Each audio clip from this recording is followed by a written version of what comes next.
You've been told that worrying means you care, that if you're not stressed, you're not trying hard enough, that peace is something you earn after fixing everything in your life. But if that were true, why does peace always feel one step out of reach?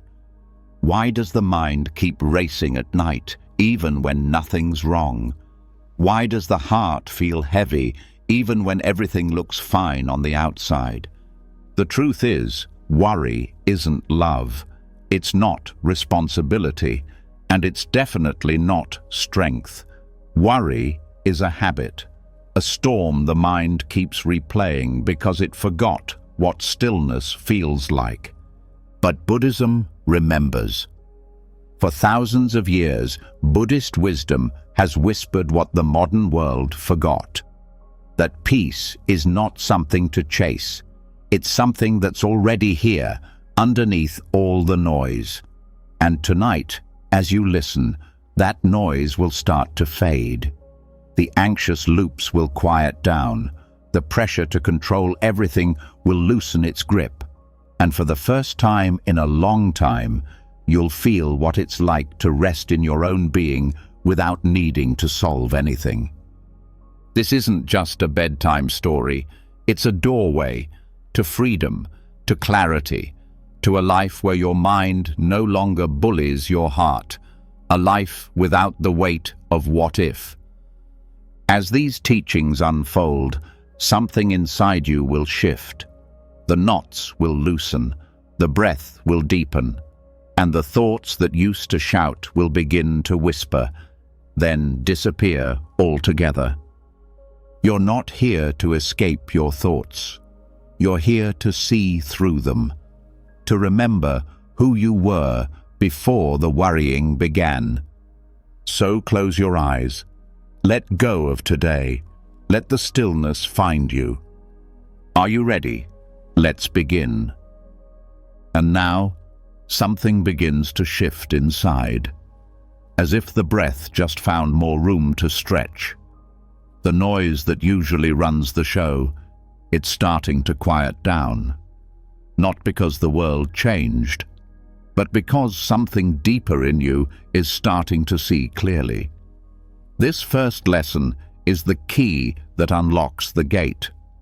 What you're about to learn is not about escaping life. It's about finally seeing it for what it truly is. So, lean in. Let it unfold. There's a thought floating through the mind right now. Maybe it's small, maybe it's loud, maybe it's been there for days, or maybe it just slipped in. It's trying to convince you it matters more than it does, that it must be fixed, solved, answered. But here's the quiet truth. That thought is a cloud, nothing more. Most people spend their entire lives staring up at the sky, pointing at clouds, screaming, "Look at that one." And then they try to chase it, grab it, argue with it, or run away from it. But no matter what they do, it passes, because that's what clouds do. And thoughts, especially the anxious ones, are just the mind's version of weather. Worry is just weather, a storm that comes and goes. But the part of you that notices it, that's the sky. That's the awareness that has never been touched by any storm. It's never been drenched, never been torn apart, never been afraid. It simply watches. This teaching is the beginning of peace, because once you stop believing the cloud is you, you stop panicking every time the sky darkens. You start to feel a kind of calm that isn't about pretending everything's fine. It's about knowing that even when it's not fine, you're still here, still untouched. Anxiety feels permanent only when it's mistaken for identity. But when awareness turns inward and sees the thought as a passing formation, something loosens. The grip of fear weakens. The mind becomes something you can witness, not something you must obey. It becomes a sky again. What gives thoughts their power isn't the thought itself, it's the belief behind it. The belief that says, this means something about me. This thought must be true. This feeling must be fixed. But a cloud doesn't mean the sky is broken. It just means there's movement. The moment you stop identifying with the movement and start resting in the space that watches it, everything changes. Buddhist meditation isn't about shutting down the mind. It's about watching it long enough that you stop mistaking the weather for the sky. You begin to notice the breath instead of the thought, the silence instead of the story, and slowly, gently, you return to yourself. Not the version shaped by fear, but the one that's always been clear. This is why monks sit, not to escape life, but to witness it without reacting, to sit like the mountain while clouds come and go. Their thoughts, like ours, still pass through, but they've stopped chasing the storm. And when you stop chasing storms, you stop living in fear of thunder. There is something deeply empowering in realizing that not every thought requires your energy, that noticing a thought is not the same thing as following it, that sometimes the most powerful thing you can do is nothing, letting it pass. You see, worry thrives on attention. It survives by tricking you into solving it. But not every cloud needs to be chased. Some just need to be watched. And when you watch them long enough, you see through them. A thought that once felt heavy becomes a wisp of vapor. A worry that once kept you awake now feels like background noise, and you begin to understand. It was never the thought that hurt you. It was believing it was yours to fix. This is the power of awareness, not the cold kind that disconnects, but the warm, steady presence that says, yes, I see you, but I don't need to become you. The sky doesn't fight the storm. It holds it. It allows it. It doesn't collapse just because thunder rumbles, and neither do you. That part of you that watches the worry, that witnesses the mind spinning, that part is still, quiet, and free. It's never been anxious. It just noticed that anxiety was visiting. This realization becomes a practice. You begin to meet each anxious thought with a different kind of response. Not, what does this mean? But, where did this come from? Not, how do I stop this? But, can I sit with this without reacting? Each time you do this, something builds. A strength, a stillness. The habit of identifying with clouds breaks. The habit of rushing to fix what isn't yours to hold fades. And something deeper begins to lead. The more you watch, the more you see. No thought is permanent. No feeling is fixed. Even the loudest storms begin to whisper when you stop arguing with them.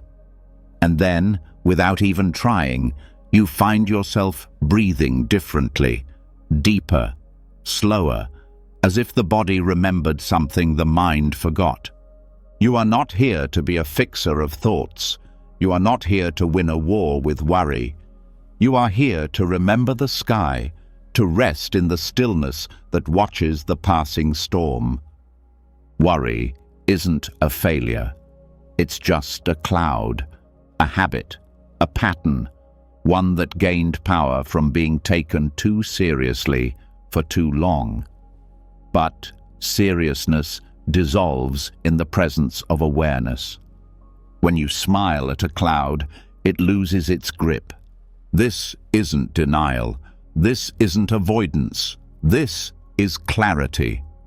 The kind that sees thoughts not as enemies, but as weather. Temporary, shifting, unreal. They look solid only when stared at for too long. The mind loves to swirl, to loop, to grab onto one thought and spin it like a washing machine. But even the spinning ends. Even the tightest storm runs out of fuel. And here's the secret. It runs out faster when you stop feeding it attention.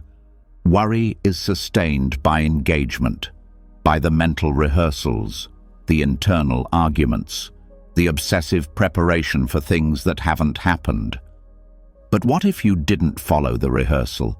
What if you just watched it, like you'd watch a movie you've already seen 100 times?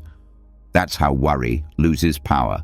Not when you crush it, but when you watch it without buying a ticket. And the next time a thought says, "But what if this happens?" you can smile softly and reply, "What if it doesn't?" Let the thought pass. Let the weather change, because it always does.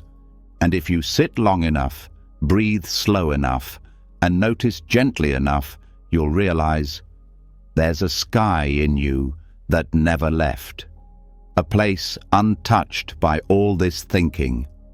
A space so vast and free it can hold every cloud without becoming any of them. This is where Buddhism points us, not away from thought, but beyond it. Not into numbness, but into deeper awareness. The kind of awareness that holds pain without panic, discomfort without drama, and uncertainty without collapsing. Worry may visit, but it can't stay unless invited. You are not the storm, you are the sky, and the sky doesn't fear its clouds, it simply watches. So tonight, let the clouds drift by. Let them rise, shift, and fade. There's nothing you need to do. Just rest as the one who sees it all, untouched, undisturbed, wide and free. Let this be your new habit. Not reacting, not fixing, but watching. Because the moment you become the cloud, you suffer. But the moment you remember the sky, you're free. And just like that, the cloud fades. The sky holds steady, but something else begins to stir. Quieter, but stickier. It doesn't shout like a storm. It hums. A background buzz. A script running under the silence. The mind's quiet addiction to rehearsing every possible problem. Not because it enjoys the stress, but because it believes stress is safety. Now comes the moment to untangle that lie. There's a pattern that steals more peace than most people notice. It starts quietly, like a whisper in the back of the mind. What if this goes wrong? What if I forget something? What if they don't respond the way I hope? And without realizing it, a person steps into a loop. The same lines replay, the same problems reimagined. Not once, not twice, but 100 times a day. Each time, the body tenses a little. Each time, the breath shortens.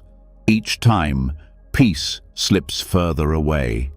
This is the habit of mental rehearsal, preparing for the worst again and again, like an actor who never steps off stage.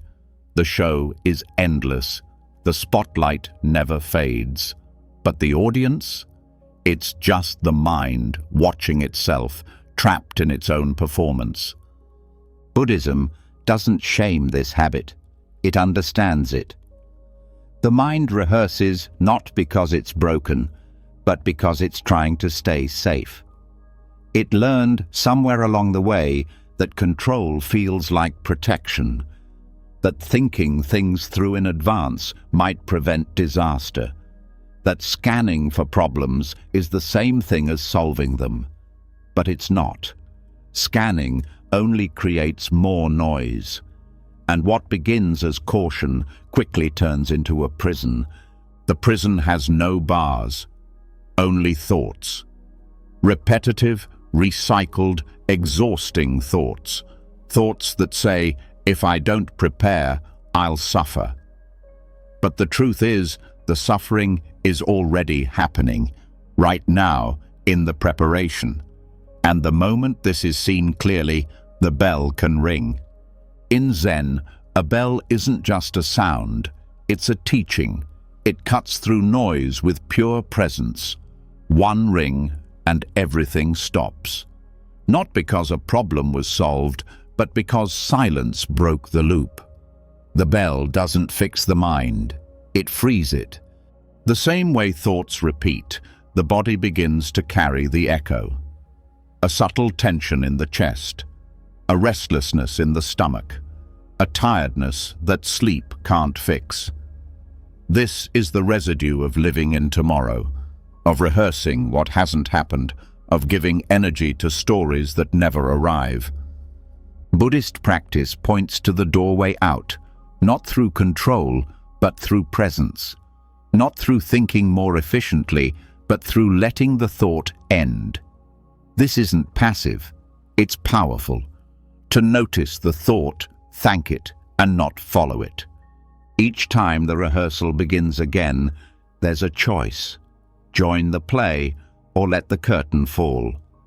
At first, the mind resists. It says, "But this might really happen. Shouldn't I be ready?" And the answer is gentle but firm. Readiness does not require fear. Presence handles what's real. Rehearsal only replays shadows. The belief that mental repetition equals control is the core illusion. In truth, rehearsing future problems doesn't prepare the nervous system, it depletes it. It leaves the body worn out by events that never happened. It disconnects the person from what's actually here.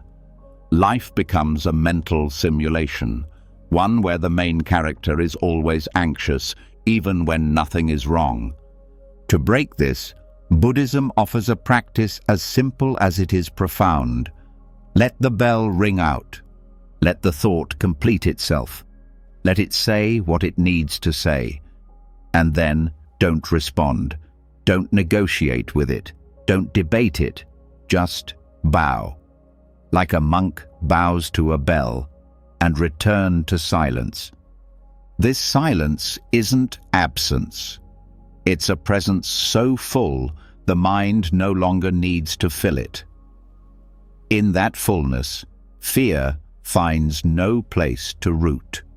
The habit of rehearsal is like a well-worn path. The brain has walked it so many times that it feels automatic. But awareness cuts new trails. Every time attention shifts from the thought to the breath, from the fear to the feet on the ground, a new path opens. A life outside the loop. People think peace comes from solving problems, but Buddhism teaches peace comes from not creating imaginary ones. Because most worry isn't about real danger, it's about mental projection. And mental projection is an echo chamber. The more one listens, the louder it gets. Silence doesn't mean pretending everything is fine. It means no longer feeding what's false. It means listening for what's actually here, not the fear of what might be. The bell doesn't ring to stop life. It rings to bring one back to it. Letting the bell ring out is an act of courage. To stop rehearsing isn't laziness, it's trust. Trust that what arises can be handled. Trust that presence is more powerful than prediction. Trust that wisdom doesn't need a script. What happens when the loop is left alone? First, it fights harder. It tries to pull you back in. It tells you you're being irresponsible. It insists that something bad will happen if you don't prepare for it now. But that's just the echo. Let it fade. The bell has rung. Let the words dissolve. Let the breath deepen. Let the mind rest in something older than planning, the kind of peace that doesn't depend on what happens next. In meditation, when thoughts rise, the instruction is gentle. Notice, label, return. Thinking, and then come back to the breath. It seems too simple, but it works, because every time the mind is brought home, the rehearsal ends, the loop breaks, the silence deepens. What's left is awareness, steady, quiet, powerful. And with that awareness comes clarity. Not every future needs rehearsal. Not every possibility needs a plan.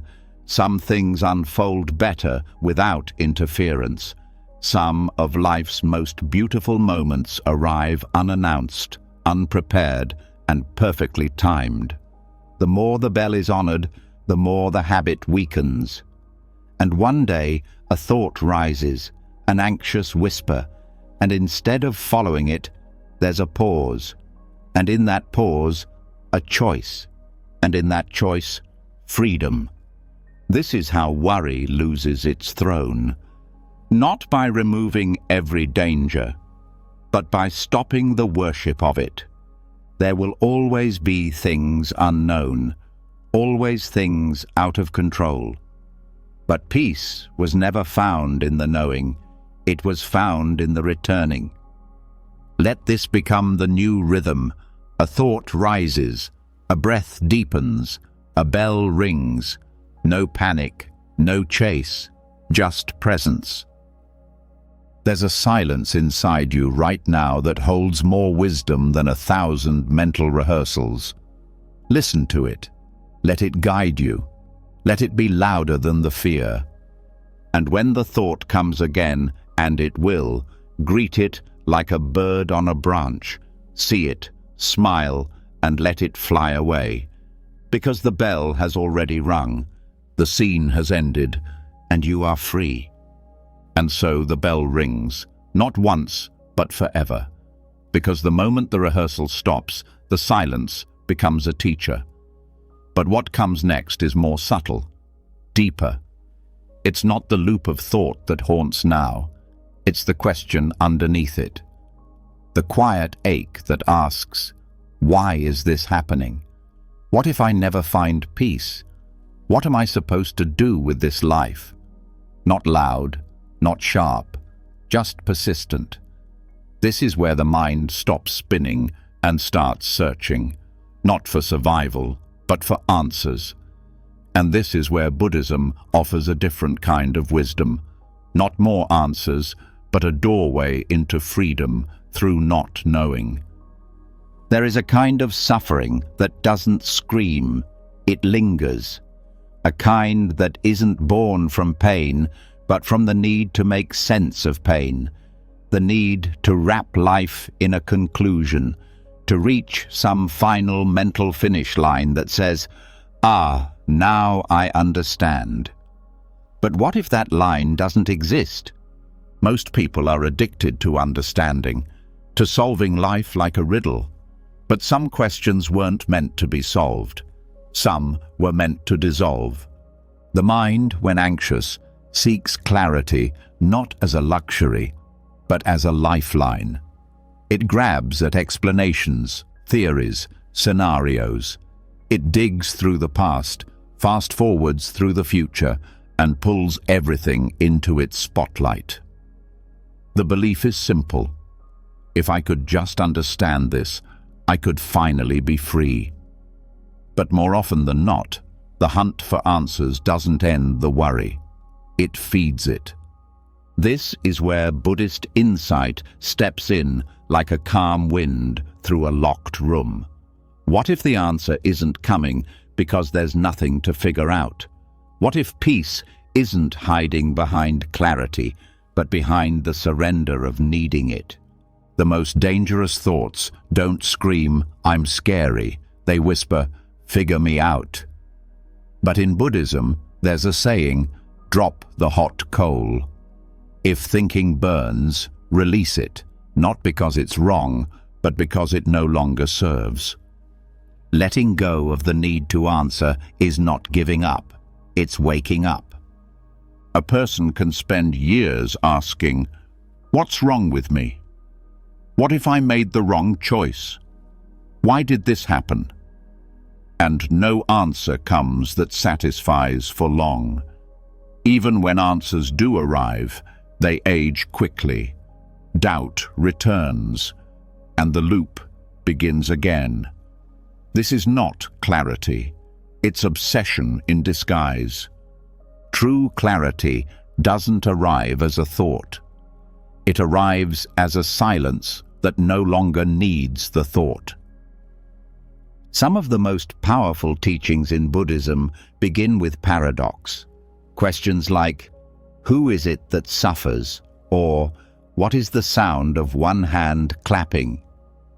They aren't riddles to be solved. They're tools to burn through the part of the mind that must always explain. When a thought appears and says, this has to be figured out, pause, ask, does it? What if the need to figure it out is the cause of tension, not the question itself? What starts as a quest for truth often becomes a trap, a need to label, name, define. But truth is not something the mind can hold in its teeth. Truth is what remains when the grip loosens. And there's freedom in that, because the moment you stop chasing the perfect answer, you begin to see the perfect presence you were avoiding. You begin to feel the breath again, the way it moves without question, the body again, the way it sits without doubt. You start to live again, not think about living, but actually live. The mind will say, but doesn't that mean I'm ignoring the truth? No, it means truth is already here, underneath the noise of mental debate. It means the best answers are the ones that silence the question, not by solving it, but by showing it no longer matters. In Buddhist practice, one of the deepest shifts comes when the practitioner learns to sit with a question, not to answer it, but to be with it, to watch it, to hold it like a guest, and then watch it leave. Because all thoughts do, even the clever ones, even the ones that feel important. There is a softness in surrender, not the collapse of effort, but the release of resistance. The moment the mind says, I need to know, and something deeper says, no, you don't. Not now, not this time. This kind of inner letting go doesn't dull the mind, it refines it. It stops the waste of energy. It returns the focus to what's real. This breath, this body, this moment. Some questions are meant to humble the mind, not because they're unanswerable, but because their only answer is silence. The kind of silence that stops time. The kind that heals more than 1,000 words ever could. The mind will insist that not knowing is dangerous, that it means losing control. But control is a myth, a story. And most people suffer not because they lack answers, but because they refuse to stop asking. So, how does one live without the answer? You feel, you breathe, you move with the current, not against it. You trust that wisdom is in the rhythm of things, not the analysis of them. This is why monks sweep temples in silence, not to clean the floor, but to clear the mind. Every stroke of the broom, a reminder. Don't analyze the dust, let it lift. What if the most enlightened moments in life are not the ones filled with aha, but the ones filled with peace, even when the why remains unanswered? You begin to see life as poetry instead of a puzzle, as art instead of architecture. And in that shift, the grip loosens, the breath deepens, the weight drops.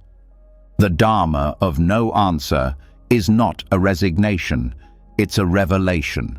It's the realization that the part of you demanding clarity is the same part creating the confusion. Peace is what's left when the questions go quiet. You'll still ask. That's human. But you'll ask with a lighter heart. You'll wonder without needing to know. You'll feel uncertainty and walk anyway. And somewhere in that softness, the world opens again. So the next time a thought whispers, "What if I never understand?" you can gently smile and reply, "That's okay." Because maybe understanding was never the point. Maybe living was. And now the silence settles a little deeper. The space where answers used to be has widened. But something else begins to surface, something more physical, more raw. That restless feeling in the body, that flicker in the chest, that heat behind the eyes. It's not a question anymore, it's discomfort. And this is the moment that matters most. Not the moment of knowing, but the moment of staying. What happens now is the turning point. Not because something gets resolved, but because something inside you learns how to stay without flinching. The discomfort starts small. A tightness in the stomach, a twitch in the jaw, a subtle rising of heat that says, move, fix, flee, solve. It doesn't shout, it pulses. That flicker, just enough to pull you out of the moment, just enough to convince you that you need to act, escape, explain. But here's what Buddhism teaches.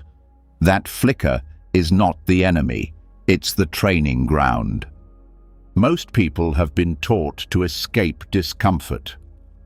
From childhood, discomfort is treated like a fire alarm, something to run from, something to silence. But inner freedom isn't built by escaping fire.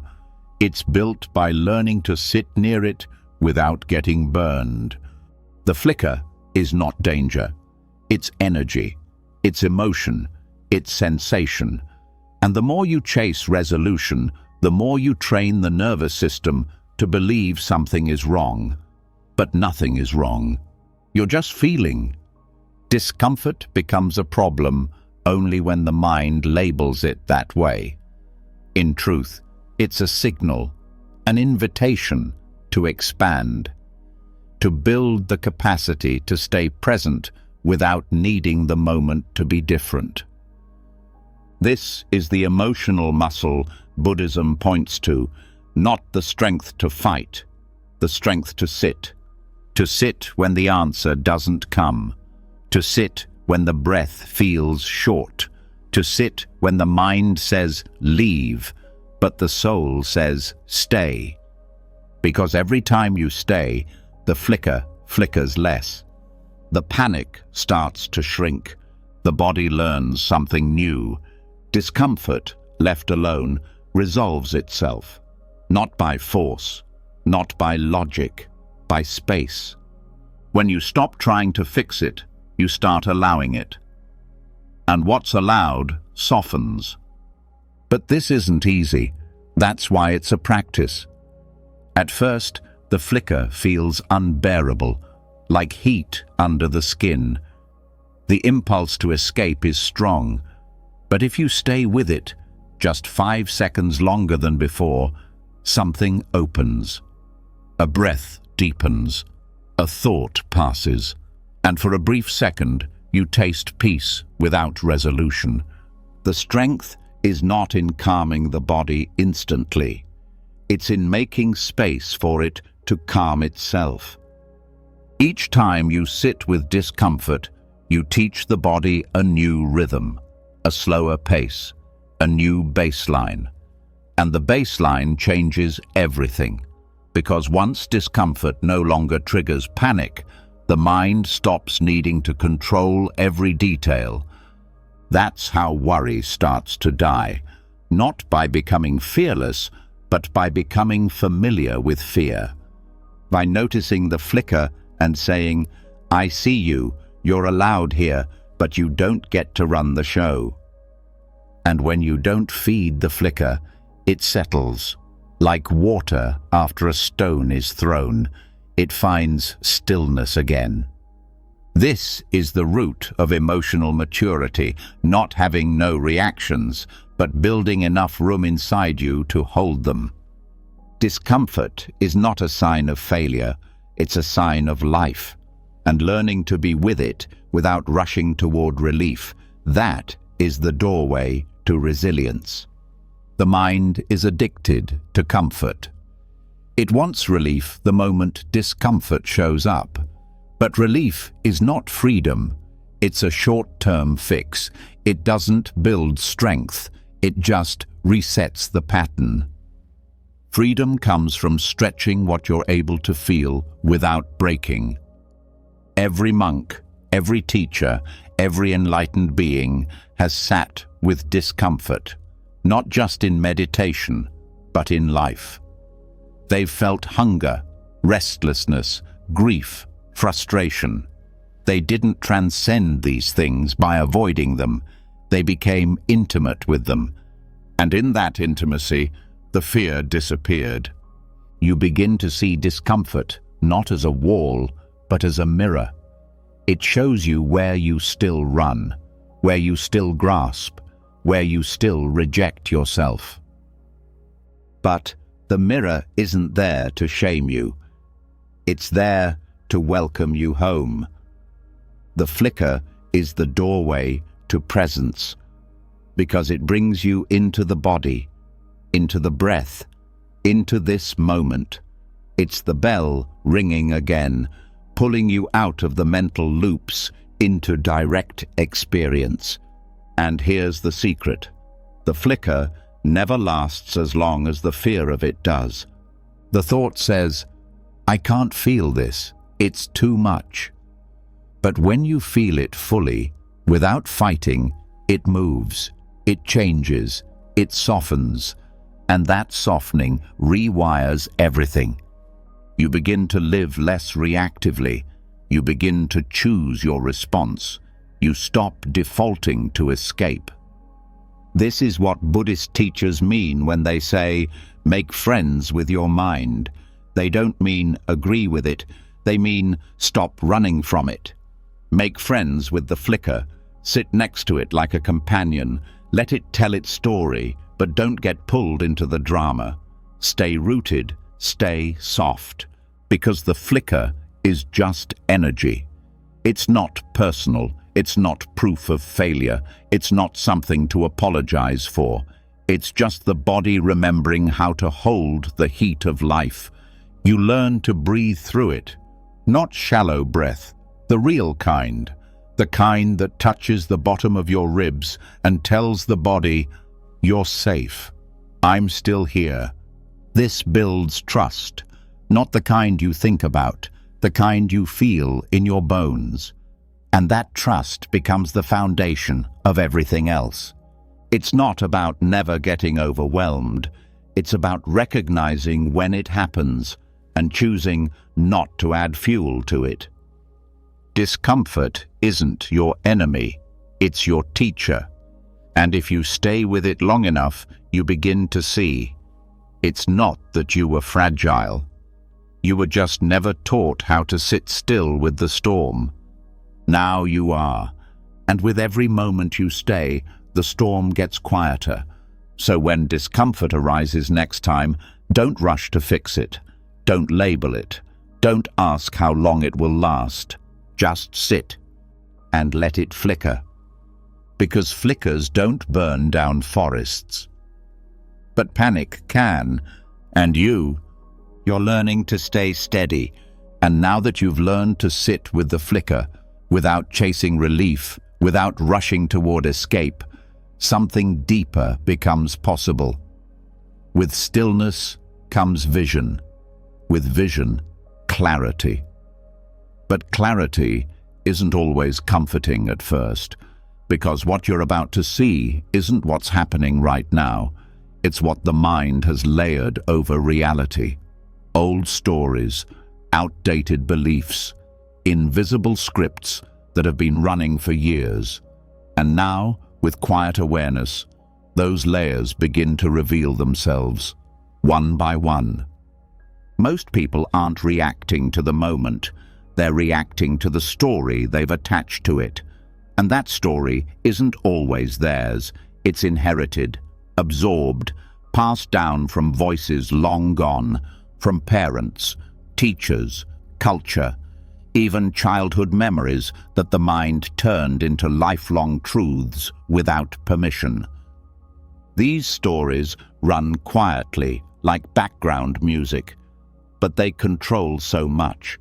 They shape how people see themselves, how they respond to challenge, how they trust, how they love, and more than anything, how they worry.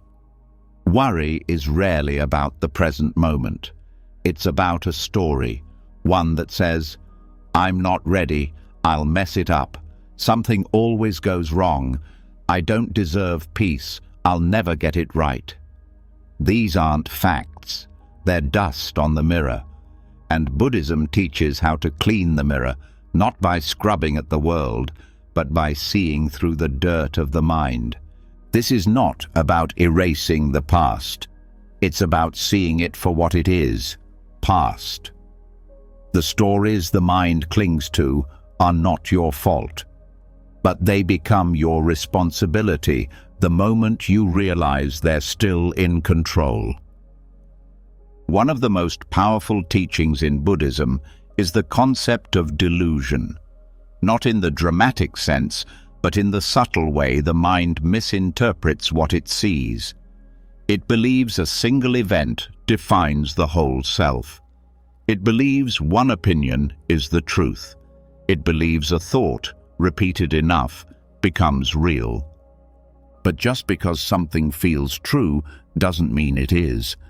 And just because something happened doesn't mean it's happening now.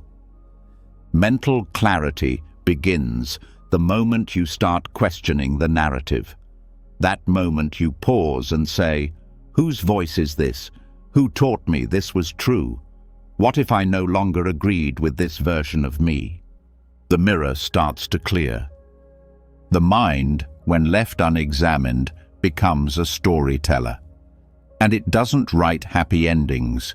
It writes survival plots, drama, fear, urgency, because its job isn't joy, it's protection.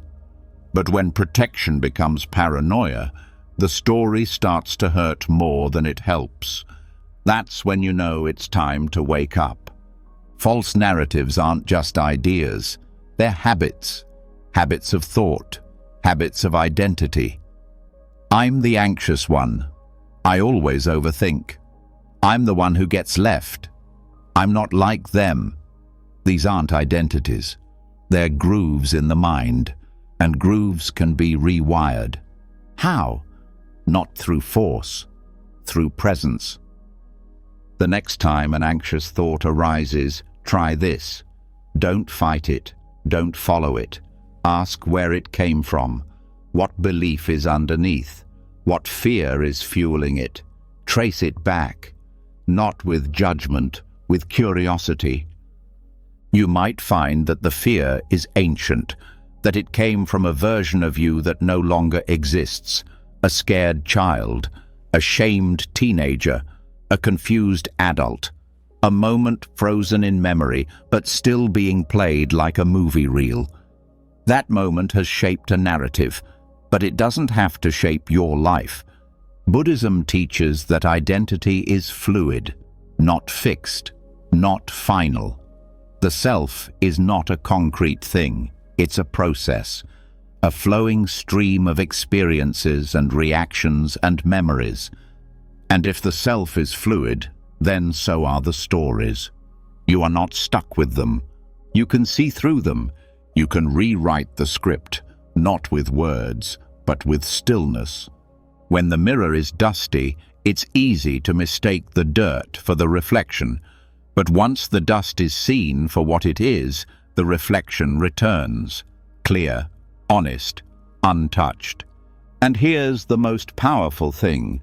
Sometimes the dust isn't even yours. Sometimes It's someone else's pain projected onto you, and you believed it. You carried it. But now, gently, you can put it down. No need for blame, no need for shame. Just recognition, just the quiet choice to stop believing the voice that keeps pulling you into anxiety. The more you question the narrative, the less grip it has. The less grip it has, the more space you feel inside. Space where there used to be tension. Space where peace can finally return. Clarity is not about having no thoughts. It's about no longer getting tricked by them. The Buddha said, "With our thoughts, we make the world." And now you understand what that means. Because with every story you believe, you build a lens. And with every lens, reality gets distorted. But what if you didn't need a lens? What if this moment was enough, exactly as it is? That's where the mirror starts to shine again, not with perfection, but with presence. And the anxiety that once felt like your default starts to feel optional, not overnight, but gradually, softly. The thoughts will still come. The stories will still rise, but you'll see them differently now. Not as truth, as dust, not as destiny, as noise, not as identity, as habit. And in that seeing, the stories start to lose their power. They become echoes instead of instructions. They become background instead of foreground. And you begin to return, not to some perfect version of yourself, but to the one underneath the narrative, the one who was never broken, the one who never needed fixing, just clarity, just truth, just presence. So the next time a story begins about your worth, your future, your past, pause. Ask who's telling it. Ask what it's trying to protect. And then thank it and return to the breath, to the body, to the now, because the mirror is already clear. You just stopped looking, and as the mirror clears, something unexpected is revealed, not just the false stories, but the craving beneath them, the deep, almost invisible need for life to make sense, to be stable, to be safe. That need becomes a contract. If I do everything right, nothing will fall apart. But life doesn't sign that contract, and this is where the next teaching unfolds, not as comfort, but as truth. Real peace doesn't come from finding solid ground. It comes from no longer needing it. There's a quiet obsession woven into modern life, the search for security. Not just safety from danger, but emotional security. The need to be certain, the need to know, the need for life to follow a plan. And when it doesn't, panic creeps in. Anxiety flares up, because deep down there's a belief that control equals peace. But control is an illusion, and illusions, no matter how comforting, always collapse. Buddhist wisdom points directly at this core misunderstanding. That suffering doesn't come from the events themselves. It comes from the mind's demand that the events unfold differently. It's the refusal to let life flow, to let the river be a river rather than trying to turn it into concrete. People spend years trying to build a life that feels unshakable. The perfect job, the perfect partner, the perfect plan. But no matter how carefully it's constructed, life still cracks it open. Because life isn't a wall, it's water. And the more you try to hold it, the faster it slips through your hands. The illusion of ultimate security is the root of chronic fear, because even when things are good, the mind waits for them to go bad. It rehearses the worst. It anticipates the fall. It lives in hypervigilance. And this, more than anything, exhausts the spirit. Letting go of that illusion is not giving up on safety. It's realizing that real safety isn't the absence of change, it's the ability to float through it. Floating is not weakness, it's not passivity, it's a deep strength, a choice to stop gripping the sides of the boat and trust the water instead, to allow movement without resistance, to trust that even when direction is unclear, presence remains. The teachings of Buddhism don't promise a life without pain. They promise freedom within it. And that freedom begins when you stop waiting for the world to stop spinning. The desire for total security is ancient. It comes from childhood, from moments when things felt out of control and the mind decided that certainty was the only safety. But as adults, that craving becomes a trap, because nothing external can be controlled forever. Jobs change, people change, health changes, even identity changes. So the more you cling to the idea that you must feel safe to be okay, the more fragile peace becomes. True peace is untouchable because it doesn't depend on conditions.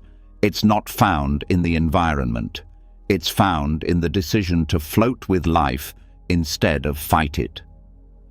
Think about the anxiety that shows up when plans don't go perfectly. That tiny sense of panic, that impulse to fix. Beneath that is the belief that things are supposed to stay still, that you were supposed to get it right, that there was some version of life you were meant to hold on to. But Buddhism teaches that holding on is the problem. The suffering isn't because you're floating, it's because you're trying to find a shore that doesn't exist. This doesn't mean giving up goals. It means letting go of the belief that peace depends on outcomes. It means living with direction, but not with obsession. It means allowing life to be uncertain and building strength in the uncertainty. The strongest trees bend with the wind. They don't resist it, and your spirit works the same way. The more flexible your mind becomes, the less anxiety controls it. You stop needing guarantees. You stop needing every door to stay open. You stop needing every question to be answered before you act. Floating is not about detachment. It's about flow. It's about stepping into the stream of experience and moving with it instead of freezing against the current. This is why some of the calmest people you'll ever meet are the ones who've stopped needing life to match their script. They've stopped arguing with the river, and in that surrender, they found peace. Not because the world changed, but because they stopped demanding it. The mind will tell you that control equals freedom, but the body knows better. It breathes deeper when it's not under pressure. It relaxes when it stops pretending it can hold the ocean in a teacup. You start to notice the little ways control shows up. The way you replay conversations, the way you plan for conversations that haven't happened, the way you scan for risk in every situation. All of that is the body trying to anchor itself to something stable. But what if the anchor wasn't outside? What if the anchor was presence? Presence is the one thing that doesn't shift, not because it's solid, but because it's infinite. The awareness watching all change isn't afraid of change. It simply sees. That's the part of you that floats, the part that doesn't need to know, that doesn't need to control, that trusts that whatever rises will also pass. Surrender doesn't mean silence. It doesn't mean retreat. It means participation without possession. It means showing up fully, loving fully, acting fully, without demanding permanence. This is the radical calm Buddhism points to, the calm that says, let it move, let it come, let it go. I am not the tide, I am the ocean. When you drop the fantasy of ultimate security, something else rises. Freedom. A freedom that doesn't need permission. A freedom that doesn't panic when the map changes. You begin to live lighter, not because everything's easy, but because you're no longer carrying the impossible weight of control. And as you float, you see others gripping, panicking, fighting the current. And instead of judging, you understand. You were there too, maybe yesterday, maybe this morning, but not now. Now you float, with breath, with trust, with stillness inside the motion. And maybe for the first time the waves feel like music instead of noise. Maybe for the first time you let go of the shore and realize you never needed it to begin with. And once the need for a shore disappears, something unexpected is revealed, something so deep it holds every wave and every worry. It's not just the flow of life that brings tension. It's who the mind believes it must be inside that flow. Not what happens, but what it means about the self. The pressure to hold it all together, to protect a version of identity that's always at risk of being hurt, misunderstood, or judged. This next teaching is not about life at all. It's about the illusion of me and what happens when it's gently released. Worry thrives inside the idea of self. Not the body, not the breath, but the story that says, I am this person. I must uphold this image. I must fix these flaws. I must protect this identity at all costs. And once that story takes hold, every experience becomes personal. Every challenge becomes a reflection of worth. Every mistake, a blow to self-image. Every fear, a threat to the character being played. But Buddhism points to a radical possibility. What if there is no one to defend? The concept of no self isn't about being nothing. It's about being free. Free from the endless labor of defending a role. Free from living life as a character in a mental movie. Because that's what ego is. A role, a name, a face, a set of opinions, achievements and failures stitched together to create a sense of identity. But it's unstable. It shifts with every compliment, every criticism, every gain, and every loss. And the more tightly the identity is gripped, the heavier life becomes. When the mind says, I must succeed, it doesn't mean survive. It means my identity depends on this. When it says, they're judging me, it's not about safety. It's about protecting the idea of who I think I am. And in this way, anxiety becomes a full-time job, maintaining, proving, fixing, performing. The pressure is unbearable. But here's the truth. The pressure only exists if the identity is believed to be real. Buddhism doesn't ask you to destroy your personality. It asks you to see through it. To notice that the you being defended is just a thought, an image, a lens through which life is interpreted. And once the lens is removed, reality becomes lighter. This is why masters speak of weightlessness, because without the burden of self, problems stop being personal. They're just events, just sensations, just life moving, without the filter of me versus the world. This shift is not philosophical, it's practical. Consider the difference between this problem is happening versus This problem is happening to me. That tiny addition changes everything. It brings in emotion, narrative, identity, defense. But when the me dissolves, so does the story. Worry is fueled by the idea that the self must be protected. But if the self is just a role, just a label, then what exactly is being protected? Even the thoughts that say, "I can't let go of who I am," are still part of the same illusion. Because who are you before that thought appears? That's the question Buddhism invites you to explore, not with logic, but with awareness, with silence, with the deep listening that goes beyond words. Sit with that question. Who am I before this thought? Before this fear? Before this identity I'm defending? And what arises is not an answer. It's space. It's a kind of presence that doesn't need to be named. This presence is weightless because it carries nothing. It doesn't argue, it doesn't compare, it doesn't perform, it just sees. And in that seeing, problems lose their grip because they no longer hook into a personal story. When someone criticizes, it's not about you.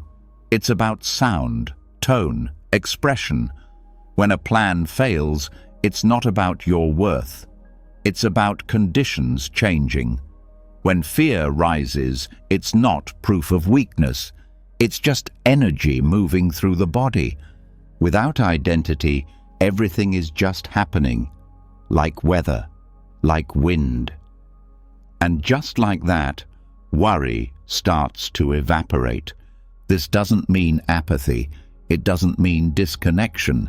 It means living fully, without the armor of ego.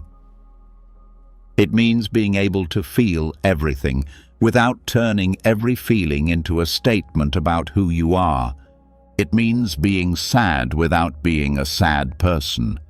It means being wrong without becoming a failure. It means being praised without needing to become a success. This kind of freedom terrifies the ego, because the ego survives by staying relevant, by taking credit and taking blame, by keeping the story alive. But the moment you stop feeding it, something else opens. A kind of peace that no achievement can match. A kind of freedom that no reputation can buy. This peace is not passive. It's alive. It's the kind of presence that speaks softly, acts clearly, and moves without fear. Because when there's no self to protect, there's nothing to lose. And without something to lose, anxiety has no place to grow. This is the weightlessness of no identity, not emptiness, but fullness without form. You start to live from awareness itself, from the part of you that isn't bound by stories, opinions, or history, and slowly the mind adapts. It stops referencing the past for proof. It stops demanding a future for validation. It stops turning life into a mirror for ego. And life becomes what it always was, unfolding, undivided, free. The question isn't, who am I? The real question is, who would I be without the need to answer that? In Buddhism, this is called returning to the original mind, the unborn mind, the awareness before labels. It's not abstract, it's immediate, right now, right here. In this breath, there is no name, no role, no judgment, just this, just presence, just life, without a center. And in that centerlessness, there is space for everything: joy, sadness, uncertainty, silence. Nothing needs to be rejected. Nothing needs to be held too tightly. And this is how you live without anxiety, not by fixing every problem, but by seeing through the one who thinks it's their job to fix everything. You don't need a stronger self. You need less self. Not to vanish, but to remember that the one watching is already free. Let go of the identity that suffers and float in the weightlessness of what you've always been. The mind will still label. That's its nature. But now you know the truth. You are not the label. You are the space around it. And when identity is let go, when the weight of self begins to dissolve, something strange and powerful rises in its place. A silence that doesn't need to be understood. But even here, the mind looks for a final answer. It wants the journey to have a shape, the healing to have an ending, the lesson to come with a ribbon. This next teaching points to the quiet pressure hiding beneath so many anxious thoughts. The pressure to finish, to resolve, to wrap things up in a perfect, controlled way. And here, Buddhism offers a different rhythm, a deeper peace, one that comes not from completion, but from learning to stay open. Most people have been conditioned to treat life like a checklist. Graduate, get the job, find the person, heal the past, fix the flaws, be happy. But what happens when life doesn't line up that way? When things remain unresolved, undone, or unclear? For many, anxiety fills that gap. It tries to close the loop, even if it has to invent closure. It tells stories, it seeks conclusions, it waits for the moment when everything will feel settled once and for all. But that moment never comes, because life isn't a finished product. It's a living thing, and living things aren't meant to be complete. They're meant to grow, to evolve, to remain in motion.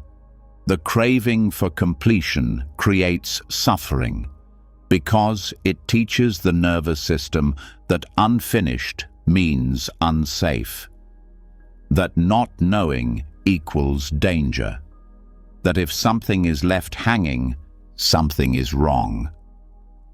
But Buddhism sees things differently.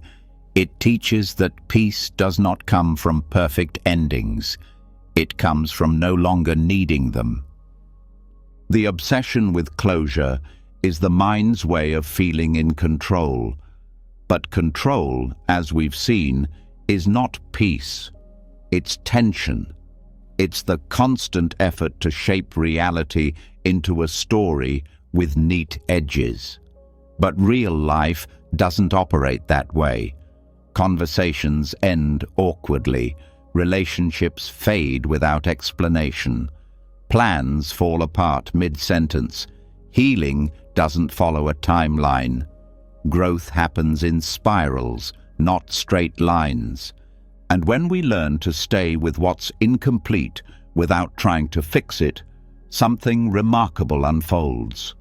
The body softens, the mind stops gripping, the heart begins to trust something deeper than certainty. The Dharma of unfinishedness is not a resignation, it's a release. It's the freedom to live in the open field without needing fences around every thought or experience. It's the space to let things be half-formed, half-healed, half-known, and to love them anyway. This doesn't mean becoming passive. It doesn't mean giving up on progress or abandoning care. It means seeing that perfection is not a requirement for peace. That closure is not a prerequisite for rest. That the unfinished moment still contains all the beauty, all the clarity, all the truth that's needed right now. Worry clings to the idea that when this is resolved, I'll finally be okay. But peace comes from realizing you already are okay, even when things are unresolved. Think of how often the mind loops because of this craving. A conversation that didn't end well, a decision that wasn't clear, a goal that wasn't reached. It picks at the thread, trying to tie a bow around it. But sometimes there's no bow, just thread, just breath, just life unfolding with no final line. And that's not a problem. That's freedom. In meditation, thoughts often arise that feel like they demand attention. Unfinished thoughts, unfinished feelings. But the instruction is always the same. Return. Return to the breath. Return to the present. Return without needing to tie everything up, because the loop only continues when it's fed. What if healing didn't mean fixing every broken piece, but learning how to live with cracks that still hold beauty? What if the open door wasn't a flaw, but an invitation?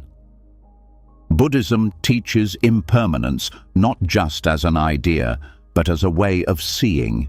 Everything changes, everything evolves, everything slips through our grip eventually. And once this is seen clearly, the panic about the unfinished begins to dissolve.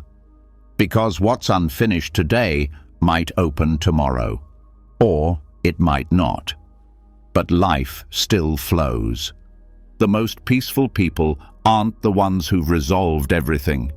They're the ones who've stopped trying to. They've made peace with loose ends, with half answers, with growing into the next version of themselves without needing to know exactly who that is. And they've stopped demanding the world reflect their internal timelines. The teaching is simple. You don't need to finish the sentence to be understood. You don't need to close the chapter to rest.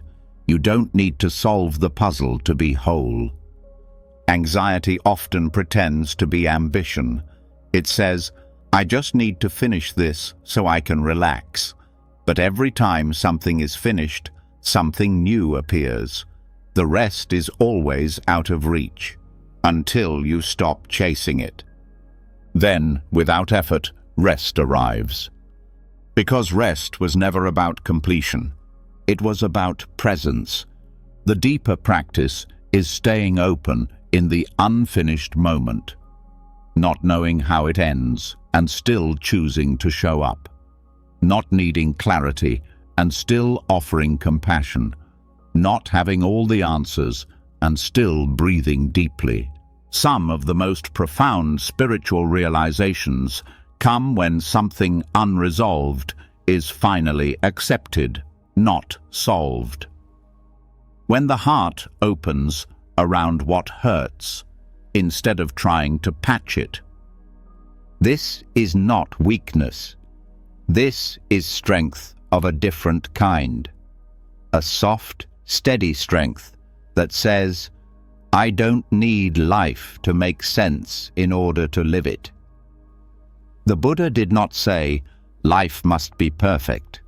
He said, life is suffering, and then showed how suffering ends, not by cleaning up every mess, but by changing our relationship to the mess. The Dharma of unfinishedness is a doorway to rest. To live inside it is to release the pressure, to finally exhale, to stop rushing toward a version of peace that only exists after everything is tied up. Let it stay open. Let it remain incomplete. Let the healing continue without needing to be declared finished. Because life doesn't bloom all at once. It blooms in seasons. It blooms in layers. And sometimes the most beautiful parts are the ones still becoming. So when the next anxious thought says, this must be resolved, meet it with a quiet smile and say, maybe not. And feel the freedom in that. Because maybe the moment doesn't need a full stop. maybe the comma is enough.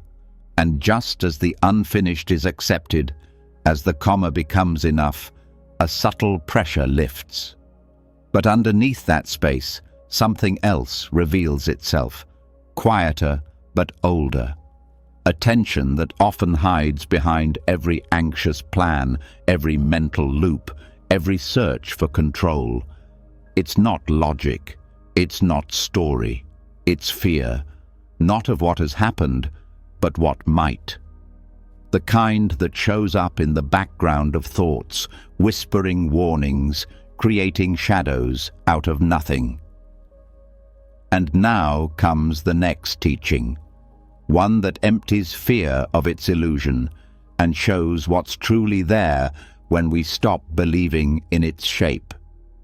Fear feels like a wall, like something solid, like something real. But most of what the mind fears isn't real at all. It's imagined, projected, built entirely from thought, not from what's happening, but from what could happen. And Buddhist insight goes directly to the root of this illusion, not by fighting it, but by examining it. Anticipated pain is different from actual pain. Actual pain is grounded in sensation. It has temperature, texture, a clear location in the body. It happens now. Anticipated pain, however, lives only in thought. It arrives early. It brings no proof. It repeats like an echo with no origin. It feels real, but it's hollow. It's the mind filling an empty cup with imagined suffering. That's where this practice begins, with the recognition that fear is a cup that looks full but holds nothing. It pretends to be urgent. It demands preparation. But if brought into stillness and held up to the light, its contents disappear. Buddhist practice doesn't dismiss fear. It studies it. It welcomes it to the cushion. It says, "Come closer, show yourself." And in that space of inquiry, fear softens, because it can't survive the light of awareness. It needs movement, it needs reaction, it needs belief. Without those, it loses weight. Fear tells stories. It says, "This will go wrong, that will break, you'll lose, you'll fail." But those are just thoughts, images on the screen of the mind. And the deeper practice is to stop being the actor in the story and start being the witness. Instead of asking, "How do I stop being afraid?" the question becomes, "What is this fear made of?" And when that question is asked, not from panic, but from stillness, the mind begins to slow, the emotion begins to settle, and what once felt sharp begins to unravel.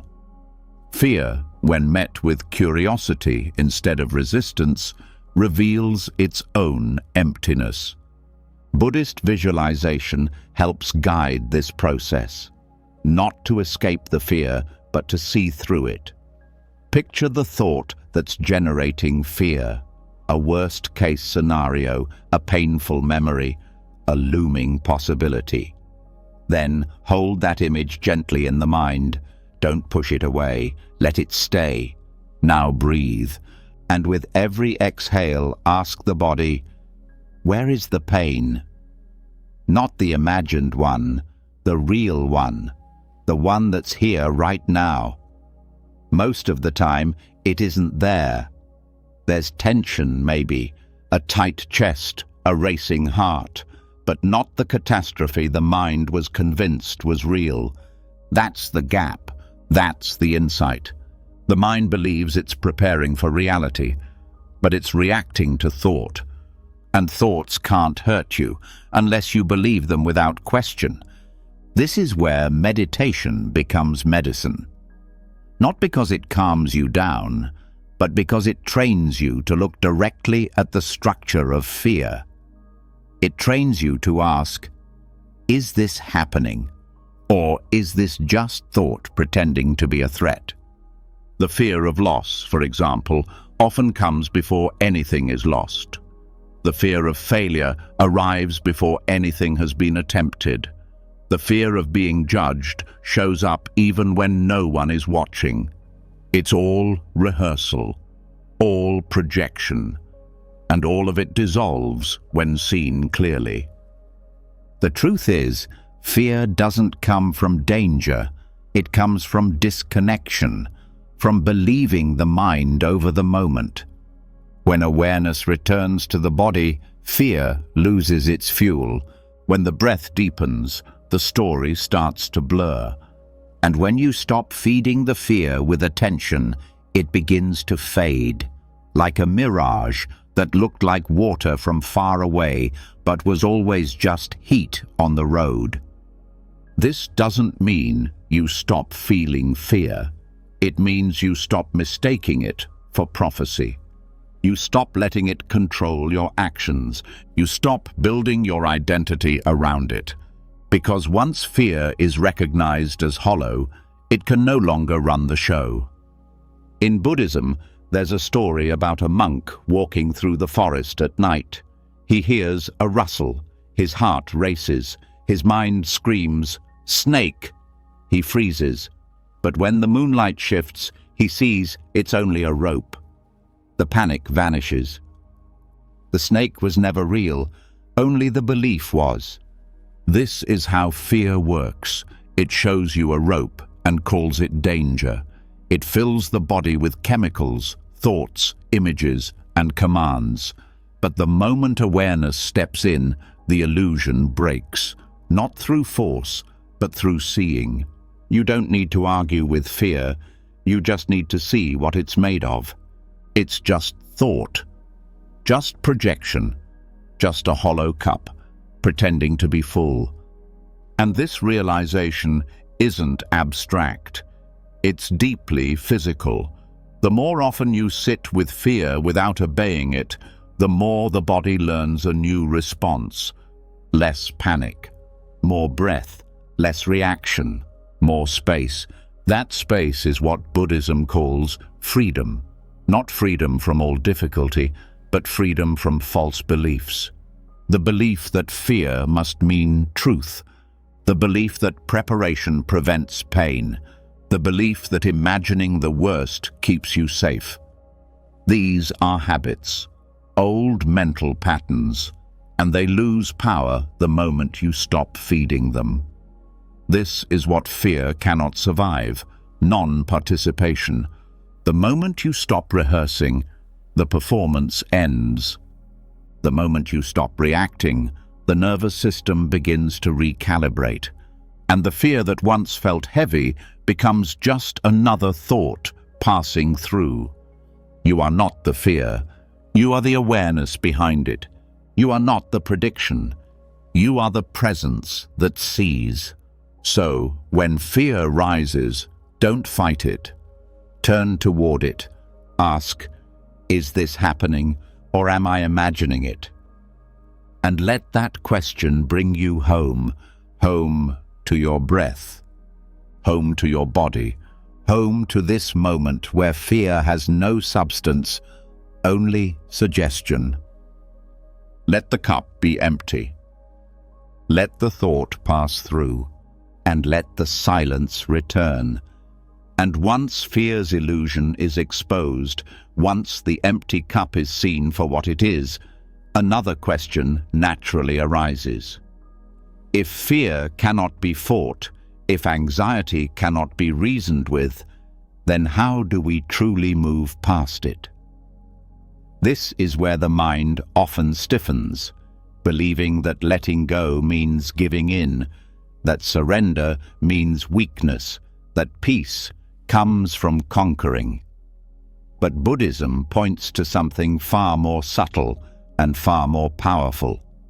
The next teaching begins here, not with control but with surrender, not the collapse of effort but the soft, steady power of not resisting life. Anxiety is a fight against what is, not always loudly. Sometimes it whispers, but behind the noise is resistance. Resistance to discomfort, to uncertainty, to not knowing. The mind believes if it just resists harder, holds tighter, plans longer, it can stop the unwanted from arriving. But fear is not dissolved through force. It's loosened through space. The space that opens when resistance ends. Non-resistance is not the same as giving up. It's not about becoming passive. It's about shifting from fighting life to flowing with it. It's the deep recognition that anxiety feeds off tension, and tension grows from resistance. And every time we tighten against the moment, we strengthen the very thing we're trying to escape. The body knows this before the mind does. It contracts when it's afraid. Shoulders rise, the jaw locks, breath shortens. These aren't random symptoms. They're physical expressions of saying no to the present. The practice of surrender begins by recognizing this contraction, not judging it, and then letting it soften, moment by moment. Softening is strength. It takes courage to stop pushing, to stop needing to win, to stop resisting what already is. And in that softness, fear begins to unravel, not because it's solved, but because it's no longer being fed. Trying to defeat anxiety directly often leads to frustration. It's like punching a shadow. It doesn't work, and it leaves you exhausted. But what happens if you turn and walk away from the shadow? It can't follow, because it's made from you. It exists through your opposition. This is what Buddhism means by surrender, not submission, but release. Releasing the illusion that control leads to peace. Releasing the fight against every uncomfortable emotion. Releasing the need to fix what may not be broken. In mindfulness practice, there's a teaching called letting be. It means allowing whatever arises to exist without needing to push it away or pull it closer. Anxiety, frustration, sadness, they come and go, but they only linger when we cling to them or resist them. Letting be is surrender in action, not laziness, not indifference, but trust. Trust that the mind doesn't need to tighten every time a wave moves through. Trust that emotions rise and fall naturally when we don't interfere. Trust that presence is enough. One of the most common reactions to anxiety is the belief that it shouldn't be here. I shouldn't feel like this. This feeling is wrong. I have to get rid of it. But those thoughts are not helping. They're resistance disguised as logic. And resistance, no matter how smart it sounds, always strengthens the cycle. What if the next time anxiety appeared, you said, "You can stay"? What if the breath didn't rush to fix, but simply welcomed what's here? That act of surrender would not make the feeling stronger. It would make it visible, and visibility leads to transformation. Surrender is not something the mind can figure out. It's something the body remembers. The exhale that doesn't need to hold tension. The muscles that don't need to brace for impact. The eyes that can rest without scanning for threat. This is not spiritual bypassing. It's not pretending everything is fine. It's the opposite. It's feeling everything without the extra layer of resistance.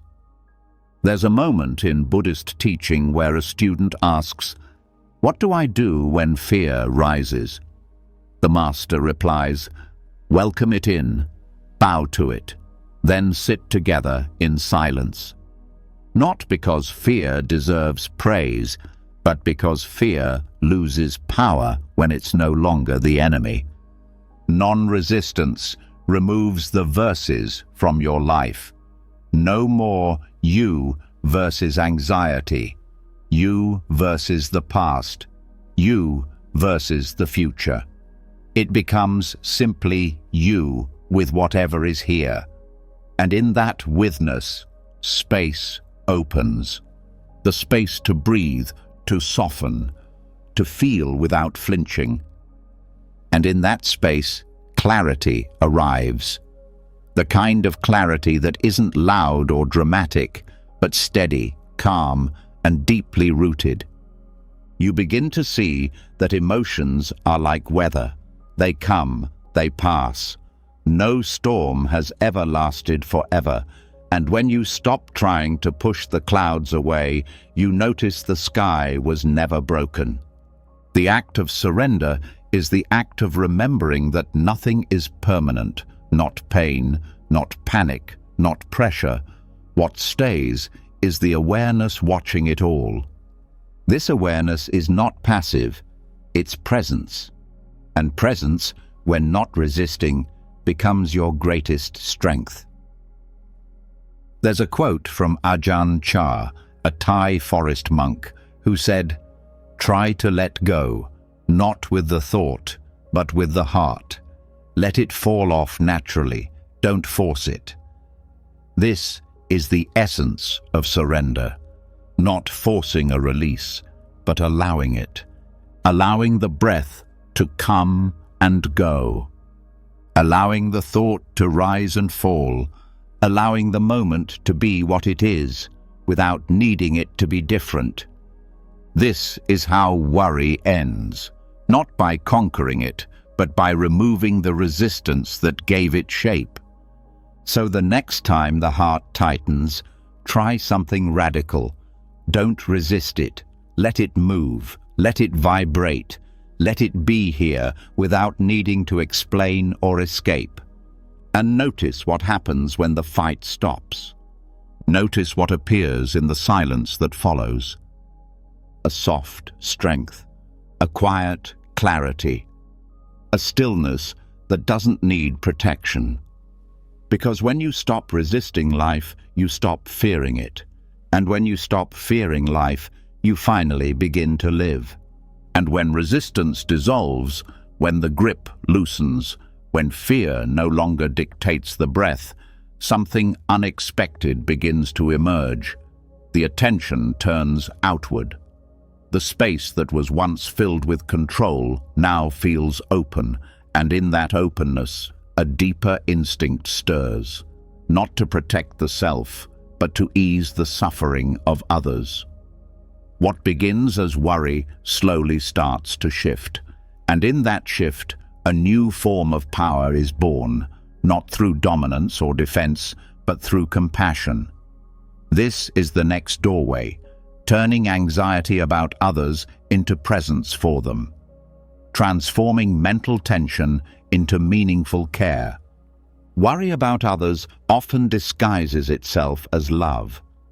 It says, "I care so much, that's why I'm afraid." But worry, unchecked, is not service. It's tension. It's the mind creating futures that haven't happened, carrying stories it can't control. Compassion, on the other hand, doesn't imagine. It responds. It meets the moment as it is and chooses kindness instead of fear. The difference lies in energy. Worry drains. Compassion gives. Worry spins. Compassion grounds. Worry repeats. Compassion acts.